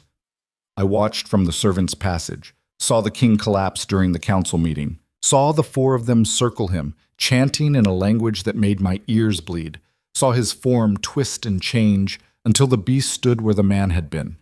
She closed the journal. I saw them drag him to the dungeon, heard Vane say, feed him guards, keep him angry, make sure no Omega ever gets close enough to calm him. And then they locked the door and left him there to suffer. The silence that followed was absolute.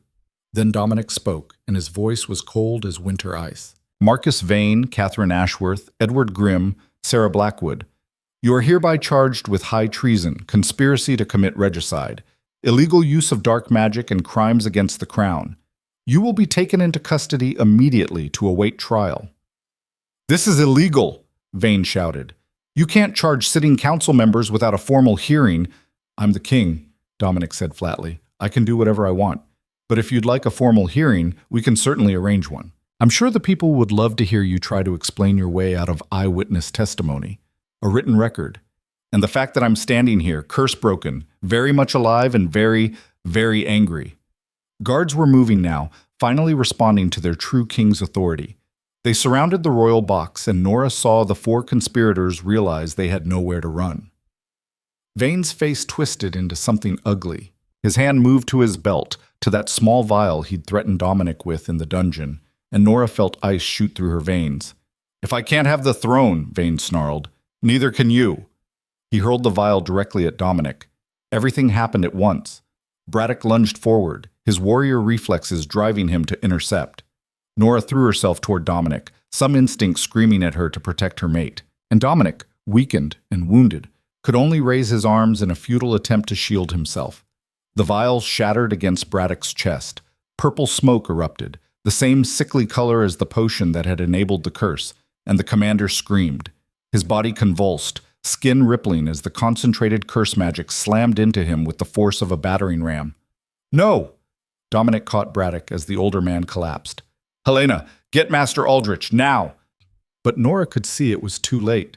The magic was too strong, too concentrated. Braddock's breathing was already slowing, his eyes glazing over. He'd taken a dose meant to recurse a Lycan King, absorbed it with a human body, and it was killing him. Sir! Braddock gasped, his hand clutching Dominic's arm. Sorry, I didn't believe. Should have questioned. You did your duty, Dominic said, his voice breaking.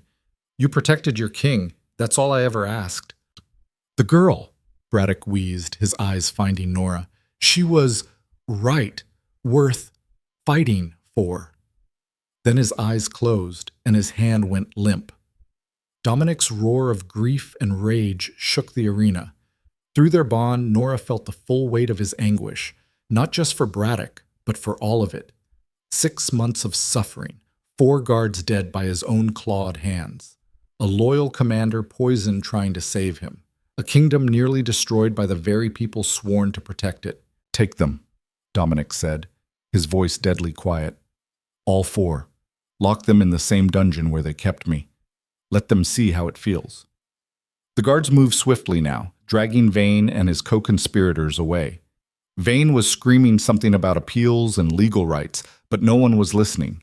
The crowd was surging forward, not in violence, but in something like celebration mixed with grief. King Dominic, someone shouted. King Dominic has returned. The chant was taken up by others, spreading through the arena like wildfire. King Dominic! King Dominic! King Dominic! But Dominic wasn't listening. He was cradled Braddock's body, his shoulders shaking with silent sobs. Norah knelt beside him, wrapping her arms around him as best she could, letting him feel her presence through the bond. I'm here. You're not alone. Master Aldrich approached, his expression grave. Your Majesty, I'm sorry about the commander. He was a good man. The best, Dominic said hoarsely. He looked up at the old mage. Can you? I'll ensure he receives a hero's burial, Aldrich promised. With full military honors, he paused. But right now, your people need to see you. Need to know their king has truly returned. Dominic nodded slowly. With Norah's help, he rose to his feet, leaving Braddock's body in the gentle hands of the healers who'd rushed forward. Someone, Norah thought it might have been Lord Pemberton, had brought him a cloak, which he wrapped around himself. Then, with Norah at his side, Dominic Crow faced his people. The crowd's roar was deafening. 10,000 voices raised in joy and relief and vindication. Some were crying, some were laughing. Many were doing both. People of Silverstone, Dominic said, and the amplification magic carried his words to every corner of the arena. I have been gone too long. I have failed you in ways I cannot fully express. But I swear to you now, on my crown and on my life, that I will spend every day of my reign making this right. The corrupt will be punished. The innocent will be protected. And never again will this kingdom suffer under the rule of those who seek power for its own sake. The cheering intensified. But I didn't do this alone, Dominic continued. He reached for Norah's hand, threading his fingers through hers. This woman, Norah Bellwin, saw through the curse when everyone else saw only a monster. She risked her life to save mine. She fought when she had every reason to run, and she completed a mate bond with me knowing it might destroy us both. He looked at her, and the love in his eyes made Norah's breath catch. She is my mate, my Omega, and if you'll accept her, she will be your queen. Norah's mind went blank. Queen? She was a kitchen servant, an orphan with no family, no status, no training for... Breathe, Dominic's voice in her mind was gentle. You already did the hard part. Everything else is just details. The crowd's response was immediate and overwhelming. If they'd cheered for Dominic, they roared for Norah. She saw Mira jumping up and down, her niece waving wildly, saw Helena wiping tears from her eyes, saw hundreds of Omegas in the crowd holding up those white ribbons of hope, tears streaming down their faces. I don't know how to be a queen, Norah whispered, too quietly for anyone but Dominic to hear. Then we'll figure it out together, he whispered back, just like we figured out everything else. Master Aldrich stepped forward, producing a simple silver crown from his robes, not the elaborate one that had sat on Vane's stolen throne, but an older one, worn smooth by generations of use. This was your father's, he said to Dominic, and his father's before him. It's been waiting for you. Dominic knelt, and Aldrich placed the crown on his head. When he rose, he was every inch the king, bloodied, exhausted, grief-stricken, but unbroken. Then he turned to Norah. I don't have a crown for you yet, he said, but I have this. He unfastened a chain from around his neck, one Norah hadn't noticed before, hidden beneath the cloak. Hanging from it was a simple silver ring set with a green stone that matched his eyes. This was my mother's, Dominic said softly. She wore it until the day she died. My father gave it to me on his deathbed and told me to save it for the woman who would stand beside me, not because of what I could give her, but because of who I was. His hands were shaking as he fastened the chain around Norah's neck. I think he'd be happy knowing it's yours. Norah touched the ring, feeling the weight of history and love and responsibility settle around her throat like a promise. Thank you, she whispered. The crowd was still cheering, but Norah barely heard them. She was focused entirely on Dominic, on the bond humming between them, on the future they were building together from the ashes of the conspiracy that had tried to destroy them both. Lord Pemberton approached, bowing low. Your Majesty, the council chambers await. We have much to discuss, restoring order, reversing the harmful policies, addressing the people's grievances, and bringing the traitors to justice, Baron Creed added, his young face hard with determination. They have to pay for what they've done. They will, Dominic promised. But first, we honor the fallen. Commander Braddock gave his life to protect his king. That sacrifice will not be forgotten. The arena gradually emptied as Dominic gave orders, coordinating with the loyal council members and the guard captains who'd never stopped being loyal, even when they'd thought their king was gone. Healers attended to his wounds, though he waved away most of their attention, insisting others needed help more. Through it all, Norah stayed at his side. She had no official role yet, no clear duties, but she found herself making decisions anyway, directing servants to bring water for the crowd, suggesting that Helena be recognized publicly for her bravery, quietly pointing out to Dominic which guards had hesitated to follow Vane's orders and which had moved immediately to arrest the traitors. You're a natural, Dominic murmured during a brief moment of quiet. I'm terrified, Norah admitted. Good. So am I. He squeezed her hand. That means we'll be careful, thoughtful. We won't take this responsibility lightly. As the sun began to set, casting the arena in shades of gold and crimson, Dominic finally allowed himself to be led back to the castle. The crowd lined the streets again, but this time they were cheering, not jeering, throwing flowers instead of insults.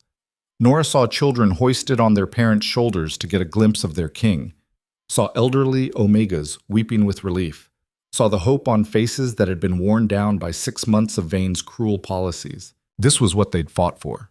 Not just Dominic's freedom or Norah's life, but this, the possibility of something better.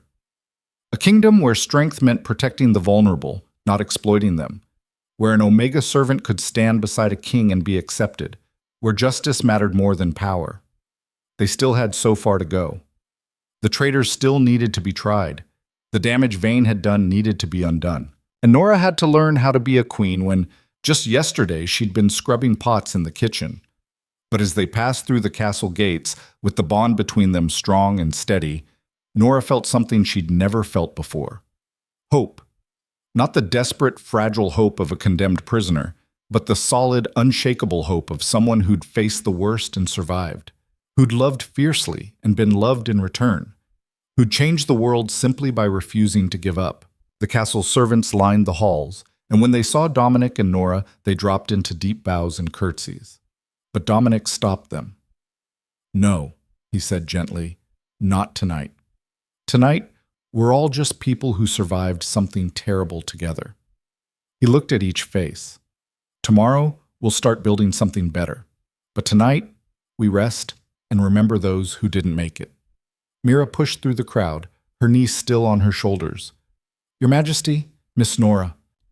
She bowed, but there was joy in her face. "We wanted to thank you. My sister's debt was forgiven the moment the new council took over. My niece is coming home." The little girl, no more than 7, looked at Norah with wide eyes. "Are you really going to be queen?" she asked in a shy whisper. Norah knelt down to the child's level. "I really am. And you know what that means?" The girl shook her head. "It means things are going to change," Norah said firmly. "No more children being taken from their mothers. No more unfair taxes or cruel laws. Because your new queen knows what it's like to be powerless, and she's never going to forget." The girl smiled, a bright, beautiful smile that lit up her whole face.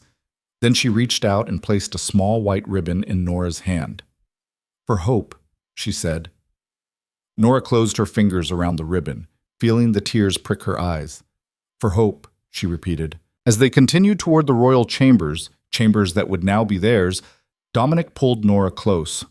"Thank you," he said quietly. "For what?" "For seeing me when I was invisible. For believing in me when I'd almost stopped believing in myself." He pressed a kiss to her forehead. "For being exactly who you are." Norah leaned into him, feeling the bond pulse with warmth and love and absolute certainty. They'd won. Not just the battle, but the war. Not just their freedom, but the freedom of everyone who'd suffered under Vane's corruption. Tomorrow would bring new challenges. Trials to oversee, policies to reform, a kingdom to rebuild. But tonight, they had this. Each other. The bond between them unbreakable and true. And for the first time in 6 months, when Dominic Crow closed his eyes, he knew he would sleep without nightmares. Because he wasn't alone anymore. None of them were. But sleep didn't come easily that first night. Norah stood at the window of the royal chambers, staring out at the kingdom spread below. Lights flickered in the city. More than usual, she thought. People celebrating, perhaps. Or simply staying awake, unable to believe the day's events were real. She felt Dominic approach before she heard him. The bond between them hummed constantly now, a golden thread connecting their hearts and minds. His arms wrapped around her waist from behind, and she leaned back into his warmth. "You should be resting," she murmured. "The healers said, 'The healers can wait.'" His voice was rough with exhaustion, but steady. "I needed to make sure you were real, that this was real." Norah turned in his arms, studying his face in the moonlight. The wounds Braddock's blade had inflicted were bandaged now, treated with healing salves that would leave minimal scarring. But there were other marks the healers couldn't touch. 6 months of trauma etched into the lines around his eyes, the set of his jaw. "It's real," she said softly. "We're really here. You're really free. Because of you." He cupped her face in his hands. "I would have died in that dungeon without you. Stayed lost in the beast until the curse consumed everything I was." "We saved each other," Norah corrected. "You gave me a reason to fight, to believe I was worth more than what the world told me." They stood like that for a long moment, foreheads pressed together, breathing in sync. Through the bond, Norah felt his love, his gratitude, his bone-deep relief at being human again. But she also felt his worry. "What is it?" she asked. Dominic sighed. "Tomorrow, the real work begins, the trials, the reforms, rebuilding trust with the pacts that suffered under Vane's policies." He pulled back slightly. "And navigating the politics of having an Omega Queen." You're regretting this already, Norah said, trying to keep her voice light but feeling the familiar sting of inadequacy. Never. The word was fierce, absolute. But I'm not naive, Norah. There will be resistance. Nobles who think an Omega has no place on the throne. Traditionalists who believe mate bonds should stay within the same social class. His jaw tightened. People who'll see you as my weakness instead of my strength. Let them try, Norah said, surprised by the steel in her own voice. I didn't survive a dungeon beast and a rigged trial by combat to be cowed by some pompous lords who've never faced real hardship. Dominic's laugh was genuine, joyful. There she is, my fierce Omega Queen. A knock at the door interrupted them. Dominic tensed, old reflexes from 6 months of constant threat, but Norah felt through the bond that it was a friendly presence. Enter, Dominic called. Master Aldrich stepped into the chamber, his robes somehow still immaculate despite the day's chaos. Forgive the intrusion, your majesties, but there's been a development. Norah's stomach clenched. The conspirators? Escaped, Aldrich said grimly. Lady Ashworth, Lord Grimm, and Councillor Blackwood managed to break free during transport to the dungeon. They had help, guards loyal to the old regime, we believe. Marcus Vane is still secure, but the others are gone.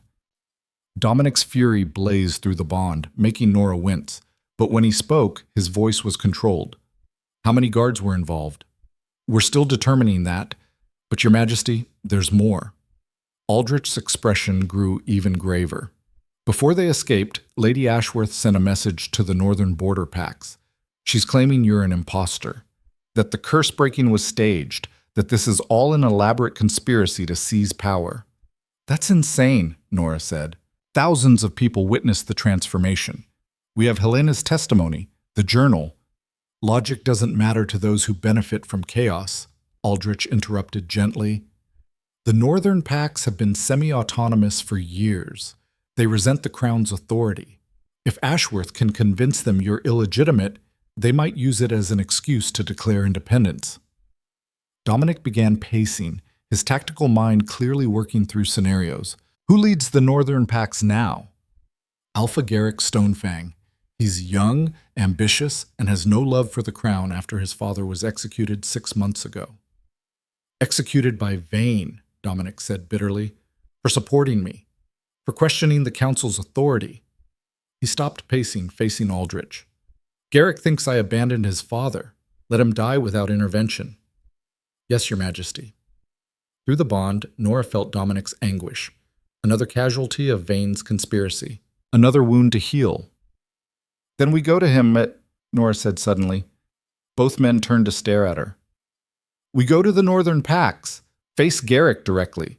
Let him see with his own eyes that you're real, that the curse was real, that his father's death meant something. That's too dangerous, Dominic said immediately. If Ashworth's already poisoned them against us, then what's the alternative? Wait here while they raise an army? Let the kingdom tear itself apart in civil war? Norah moved closer to him. You said it yourself, trust has to be rebuilt. That doesn't happen from a throne room, it happens face to face. Aldrich was nodding slowly. The girl has a point, your majesty. A show of faith, a willingness to be vulnerable. That's what leadership requires. It's what will get us killed, Dominic countered. But through the bond, Norah felt his resistance weakening. He knew she was right. We'll take a small guard, Norah pressed. Travel light and fast, arrive before Ashworth can fortify her position. She took his hands. You've spent 6 months powerless. Don't let fear make you powerless again. The words hit home. Dominic's eyes closed briefly, and when they opened, they held resignation and determination in equal measure. We leave at dawn, he said. The journey north took 3 days of hard riding. Dominic insisted on a contingent of 20 guards, loyal men who'd served under Braddock and had immediately recognized their true king. Lord Pemberton came as well, representing the Reformed Council, and Helena insisted on joining as the primary witness to the conspiracy. Norah had never been more than a day's ride from the castle in her life. Now she found herself traversing mountain passes and dense forests, sleeping in rough camps, eating trail rations that made the castle's leftovers seem like feasts. Her body ached from the saddle, her hands were blistered from holding the reins, and she'd never felt more alive. Through the bond, she felt Dominic's constant vigilance. He barely slept, always alert for ambush or betrayal. The trauma of the curse hadn't magically disappeared with the transformation. He still flinched at unexpected sounds, still fought the urge to lash out when startled. But he was healing. Slowly, gradually, becoming more of himself with each day. On the second night, while the guards slept and Norah was supposed to be resting, she found Dominic at the edge of camp, staring into the darkness. "You can't protect me from everything," she said quietly, settling beside him. "I can try." His voice was raw. "I failed to protect this kingdom, failed to see the conspiracy forming under my nose, failed Braddock and Garrick's father, and everyone who suffered because I was too trusting." "You were betrayed," Norah said firmly.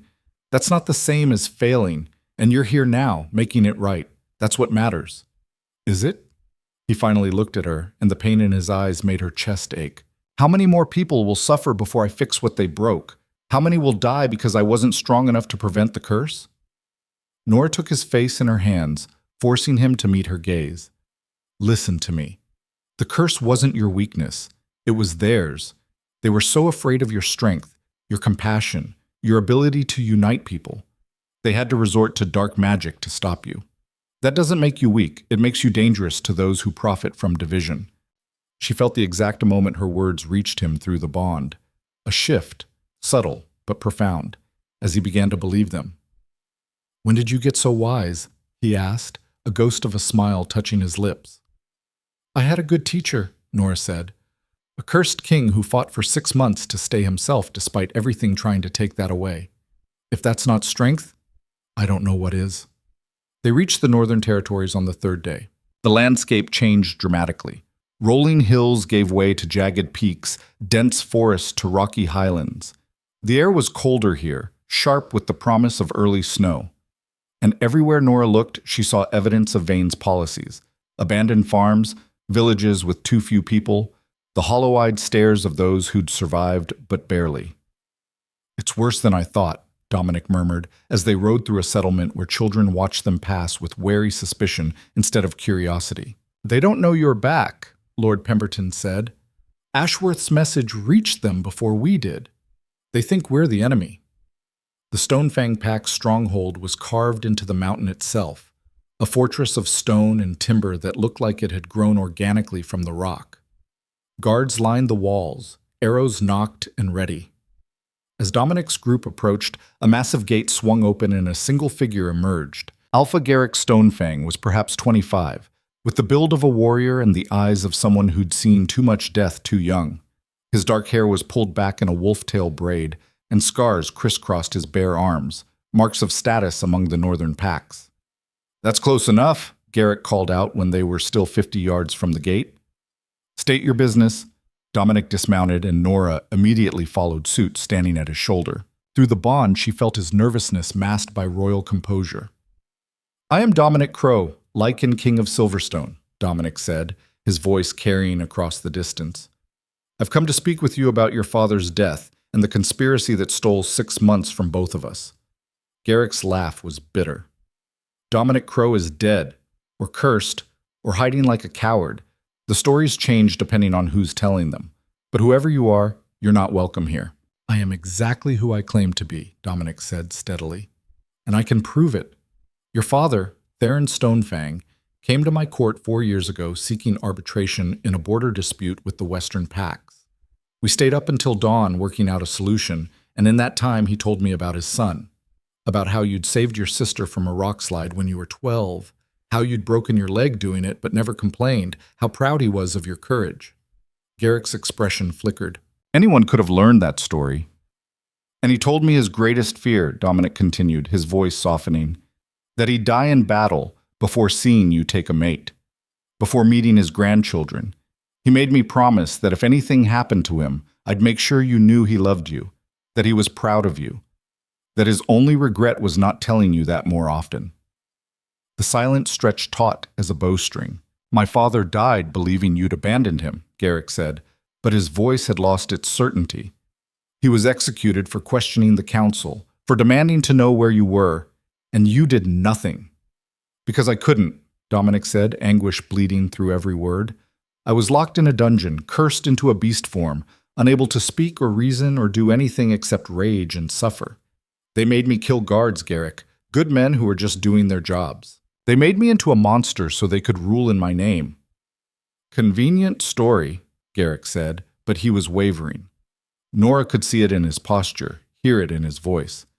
It's the truth, thus Helena called out, stepping forward. I witnessed the curse being cast. I documented everything, and I can tell you that King Dominic fought every moment of those 6 months to hold on to himself.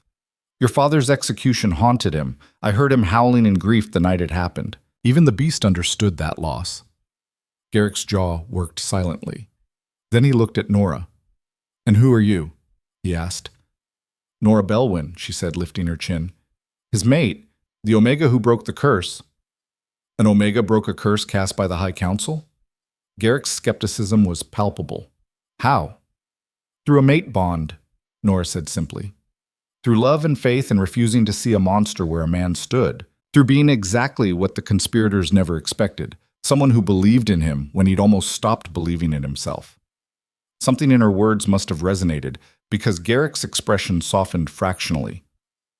Lady Ashworth sent word that you're imposters, he said. That this is all a trick to consolidate power. Then test us, Dominic challenged. However you want. Truth magic, blood verification, trial by combat, name it.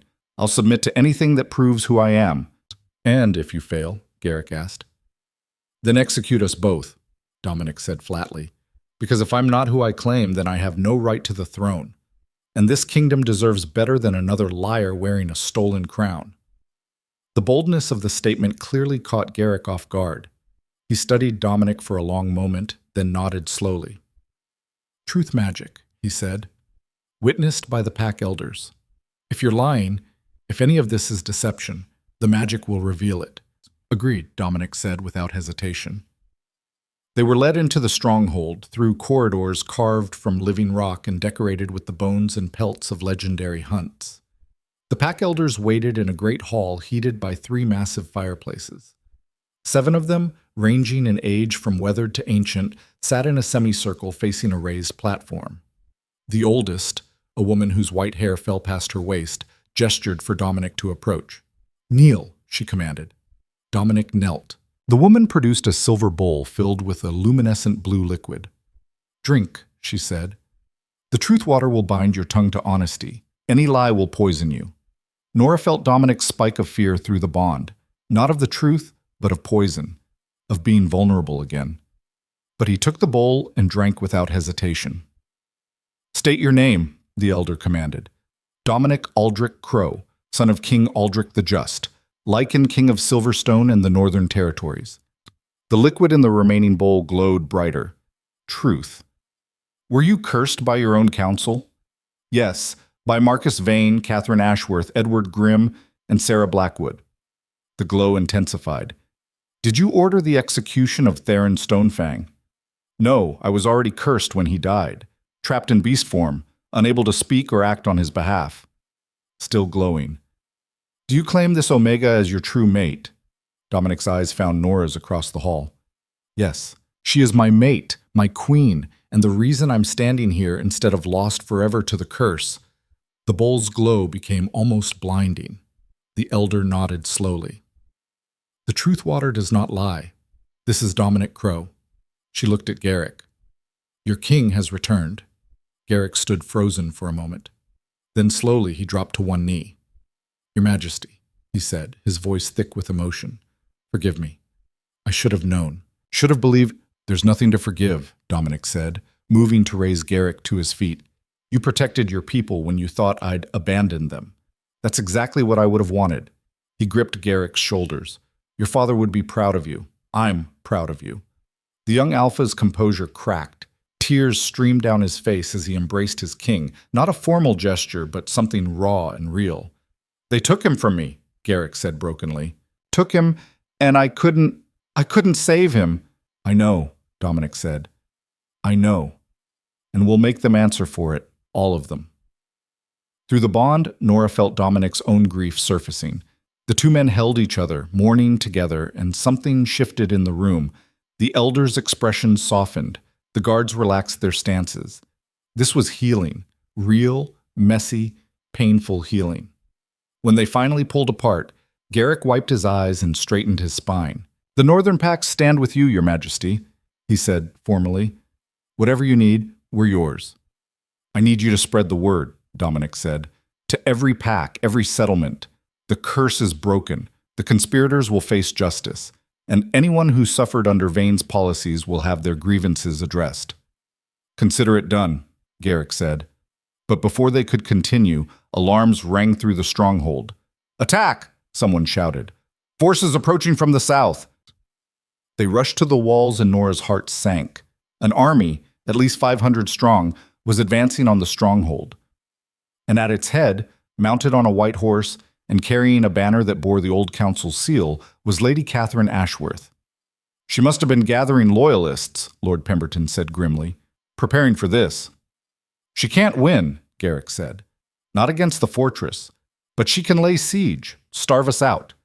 "Unless we meet them in open combat," Dominic said. "That's suicide," Garrick protested.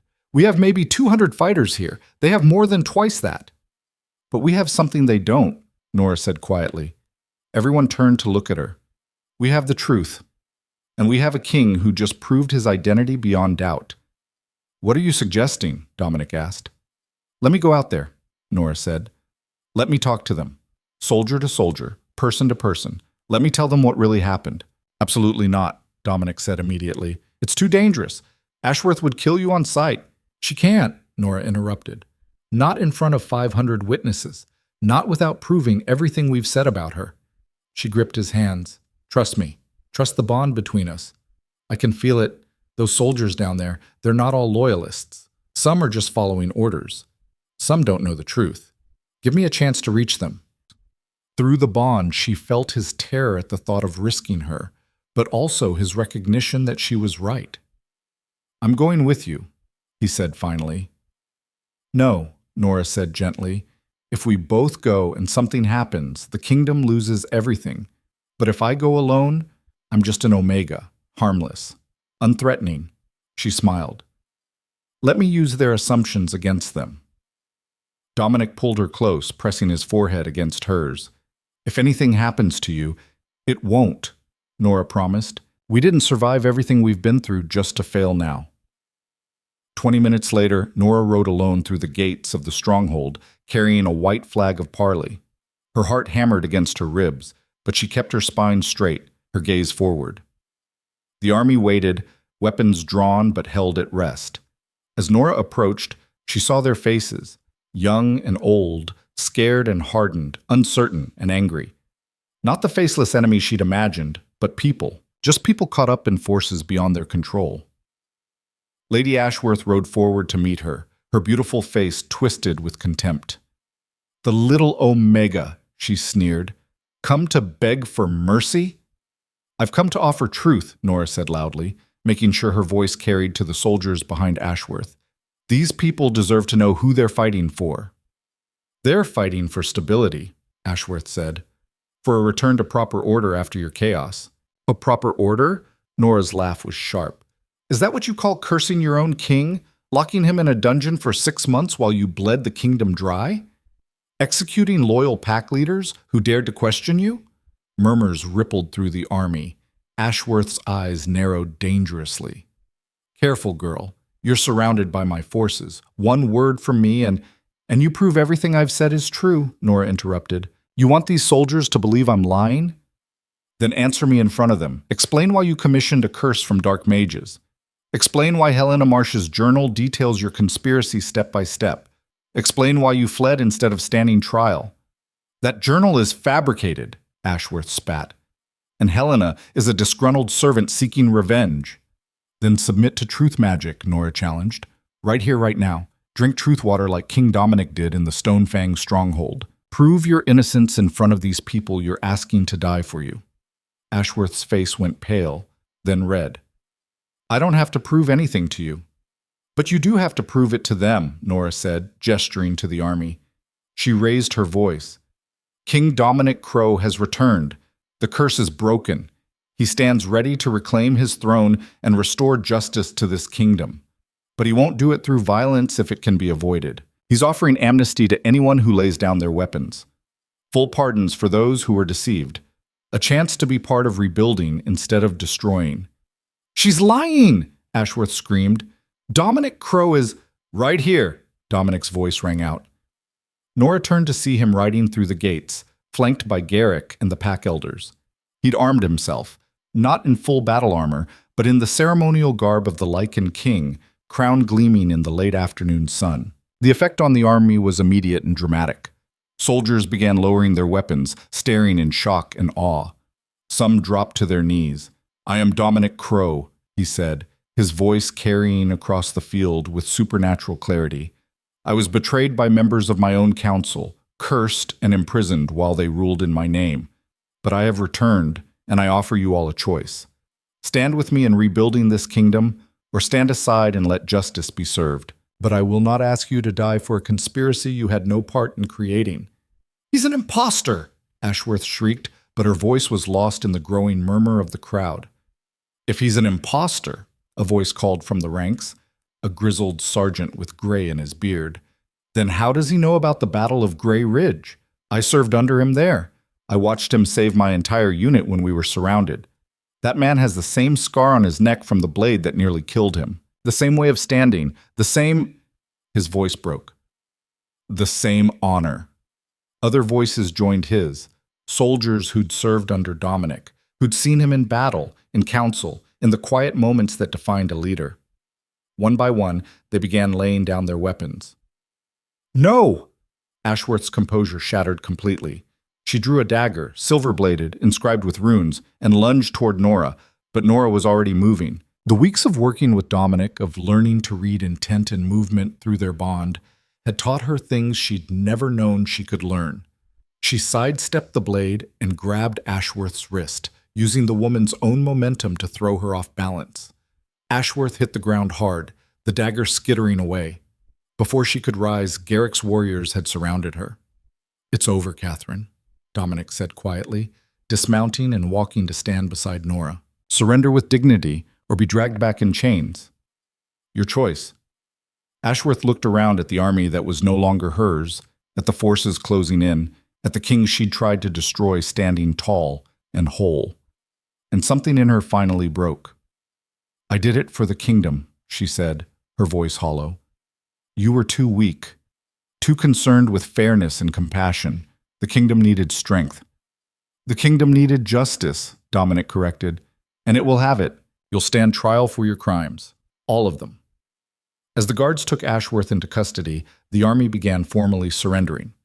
Not as defeated enemies, but as people choosing a different path, choosing their true king. The journey back to the capital took a week. They traveled slowly, stopping at every settlement, every village, every pack stronghold. Dominic met with leaders, listened to grievances, made promises he swore to keep. And everywhere they went, Norah stood beside him, not behind, not following, but equal. Word of their coming spread like wildfire. By the time they reached the capital, the streets were lined with people, thousands upon thousands, waiting to see their returned king and the Omega who'd saved him. The coronation, the real coronation, not the stolen ceremony Vane had performed, was held on the full moon, exactly 2 weeks after the curse had broken. Norah stood in the royal chambers, staring at her reflection in the mirror. She barely recognized herself. The simple servant's dress was gone, replaced by a gown of silver and white that seemed to glow in the candlelight. Her dark hair was woven with pearls and moonstones. The ring Dominic had given her hung at her throat and on her head. "You look terrified," Mira said, adjusting the small crown that sat on Norah's head. Not as elaborate as Dominic's, but beautifully crafted, set with the same green stones as his mother's ring. "I am terrified," Norah admitted. "A month ago I was scrubbing pots. Now I'm about to be crowned queen in front of the entire kingdom." "You're going to be amazing," Mira said firmly. "You already are. Do you know what people are saying? That you're the bravest woman in Silverstone. That you faced down a beast, a corrupt council, and an army without flinching. That you're exactly what this kingdom needs." "They don't know me," Norah said. "They don't know I'm still just—" "Just what?" Mira interrupted. "Just an Omega? Just a servant? Norah, you were never just anything. You survived an orphanage and abuse and being framed for treason. You saw through a curse that stumped the entire High Council. You forged a mate bond with the Lycan King and broke dark magic with love. She gripped Norah's shoulders. You're not just anything. You're extraordinary. A knock at the door announced Master Aldrich. It's time, Your Majesty. The coronation ceremony was held in the Grand Cathedral, a soaring space of stone and stained glass that could hold 3,000 people. Every seat was filled. Every eye turned as Norah walked down the aisle, her hand in Dominic's. Through their bond, she felt his pride, his love, his absolute certainty that she belonged here. The ceremony itself was a blur. Words spoken in ancient languages. Blessings from the High Mage. The weight of the crown settling more firmly on her head as Dominic placed it there himself. By the power vested in me as Lycan King, Dominic said, his voice ringing through the cathedral, I crown you Norah Bellwin Crow, Queen of Silverstone, Protector of the Realm, and Guardian of the Omega rights that have been neglected for too long. The crowd erupted in cheers, but it was what came after that Norah would remember for the rest of her life. Dominic had insisted on adding a new tradition to the coronation. After the formal ceremony, they moved to the great balcony overlooking the city. Thousands more people filled the square below, and one by one, citizens were allowed to approach. First came Mira's sister, holding her 7-year-old daughter. The little girl presented Norah with a white ribbon, one of thousands that were being waved in the crowd. Thank you, the mother said, tears streaming down her face. Thank you for bringing hope back. Then came an elderly Omega man who'd lost his farm to Vane's taxes. Dominic personally handed him the deed, restored and debt-free. A young alpha whose brother had been executed for supporting Dominic. The king embraced him, promising that his brother's sacrifice would be honored. A beta woman who'd been forced into servitude to pay her family's debts. Now freed, with a stipend to help her rebuild. On and on it went. Hundreds of people, each with their own story of suffering and survival. And Dominic and Norah listened to everyone. When the last person had been seen, when the sun was setting and the crowd finally beginning to disperse, Norah turned to Dominic. This is what being a ruler means, she said. Not the crown or the throne, this. Yes, Dominic agreed. And we'll do it together, every day, for as long as we live. The trials of the conspirators took place over the following months. Marcus Vane was found guilty of high treason, conspiracy to commit regicide, and crimes against the crown. He was sentenced to life imprisonment in the very dungeon where he'd kept Dominic, a poetic justice that the people approved of wholeheartedly. Lady Ashworth, Lord Grimm, and Councillor Blackwood faced similar charges. Ashworth's sentence was particularly harsh. She'd been the architect of the curse, the one who'd contacted the dark mages and orchestrated the entire conspiracy. She would spend the rest of her life in isolation, cut off from all magic, all power. But perhaps more important than the punishments were the reforms. The Omega Protection Act was the first law Dominic and Norah passed together. It abolished the discriminatory taxes, established equal rights regardless of designation, and created protections against exploitation. Norah personally drafted much of it, drawing on her own experiences and those of people like Mira and her sister.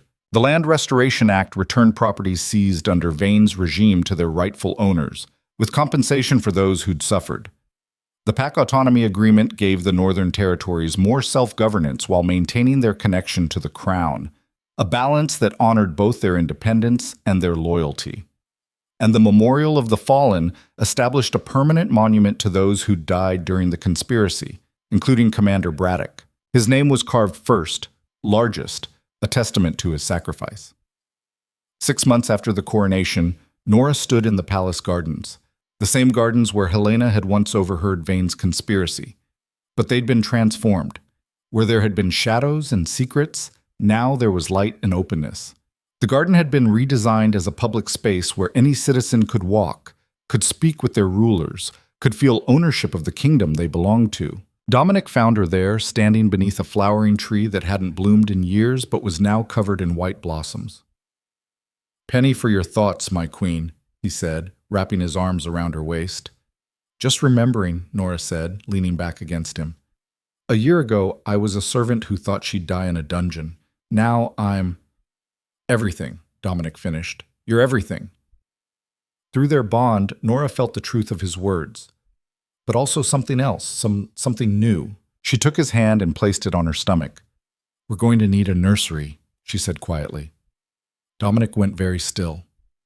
Then, through the bond, she felt an explosion of joy so pure and intense it brought tears to her eyes. "A child?" he breathed. "Our child," Norah confirmed. "Due in about 7 months." Dominic swept her into his arms, spinning her around, laughing with a happiness that was infectious. When he finally set her down, there were tears on his cheeks. "A year ago, I was a beast who thought he'd die alone," he said. "Now I'm going to be a father. With you. Building a family and a kingdom we saved together." "We did save it, didn't we?" Norah said wonderingly. "The servants and the cursed king, the Omega and the Alpha. We actually did it." "We did," Dominic agreed. "And we'll keep doing it every day, through whatever comes next." The years that followed brought challenges. There were always challenges. Neighboring kingdoms that tested their borders, internal politics that required careful navigation, the constant work of maintaining justice and fairness in a world that often preferred the opposite. But there were triumphs, too. Mira became the head of a new department focused on Omega rights and welfare, her personal experience making her invaluable in shaping policy. Garrick Stonefang found a mate of his own, a fierce beta warrior who united the northern and eastern packs through their bond.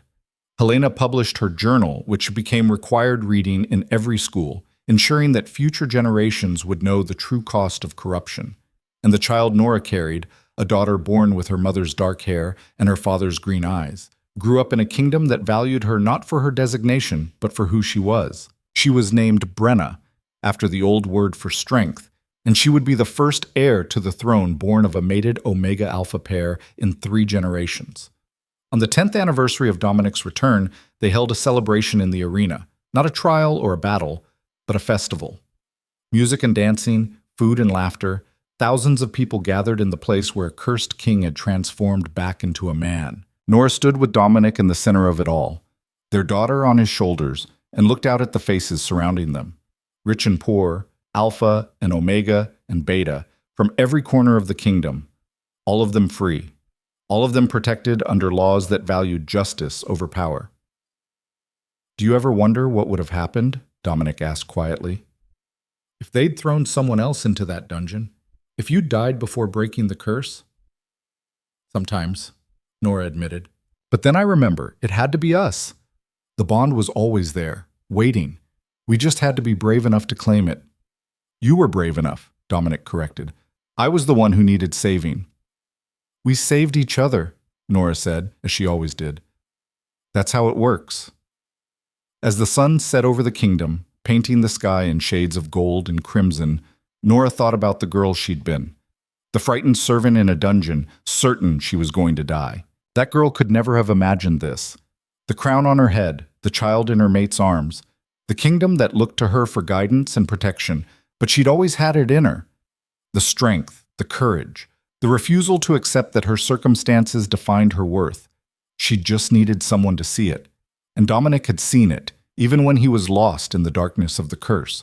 They'd found each other in the worst possible circumstances, a condemned Omega and a cursed king thrown together in a dungeon designed to be a tomb.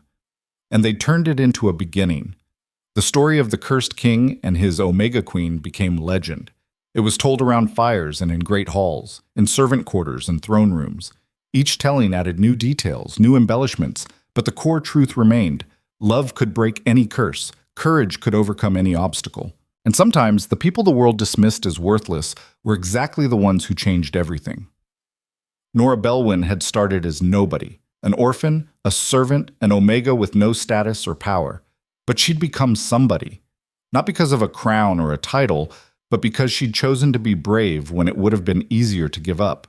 Because she'd seen worth in a beast everyone else feared. Because she'd believed in a better world and fought to create it. And in the end, that was the legacy she left. Not just for her daughter or her kingdom, but for every person who'd ever been told they didn't matter. They did matter. They always had. And sometimes, if they were brave enough to believe it, they could change the world.